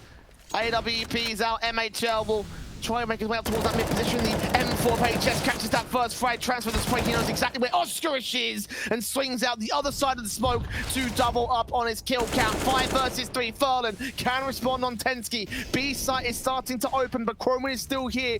Back to the back corner. M4 of HS there to support it. Traded back by Groovy. NATO Savage responds, and Croman closes down the round. 21-19. NORDAVIND on map and match and tournament point for the 3rd time today. They need to convert this. They absolutely need to convert it. What a start to come out from HS, and well, it's just obliteration over at that B bomb site. The trades come out so quickly. And XCOM AGO, how do they get out of this position? They need 2 T rounds in a row just to take us to another OT. MHL out towards a longhouse. He is alone, doesn't hit the opener, and Harry pays the price. Or I should say MHL pays the price because MHL goes down. 4 versus 3. 5 versus 4. Wow. We've hit that point of the night. NORDAVIND about to secure it. The AWP does get forced off angle. The AK's blind still gets a kill on Furlan. Figure around his corner. Straight transfers to the second. Harry still focused. Will end up dropping the 4 versus 2. Groovy and Oskarish. Last 2 players. Last 2 chances for AGO in this map, in this series, in the grand finals. They are making good use of their flashes, but returns from the CT side will force Groovy to 1 HP. And outside along, where do they go from here? Oh, Tensky's already got the backline, so they know they can't rotate to B. They're just going to try and capture them in, see if they can hold them out from long, and make a play to this A bomb site. NATO Suffix with the AWP, and it's all down to Groovy, but he's just got 1 point of health. There's a backstab coming in as well. Picking up that bomb, trying to find his way out. The burst in from the M4, the AWP, trying to pick up the AK. And eventually Croman lands the nade. 22-19, NORDAVIND will win the map, the overtime, and the series at 22-19 on Dust 2 and 2-1 in our best of 3 series. Conceding Vertigo, but taking Mirage and Dust 2 for their trouble. They will be your champions of week.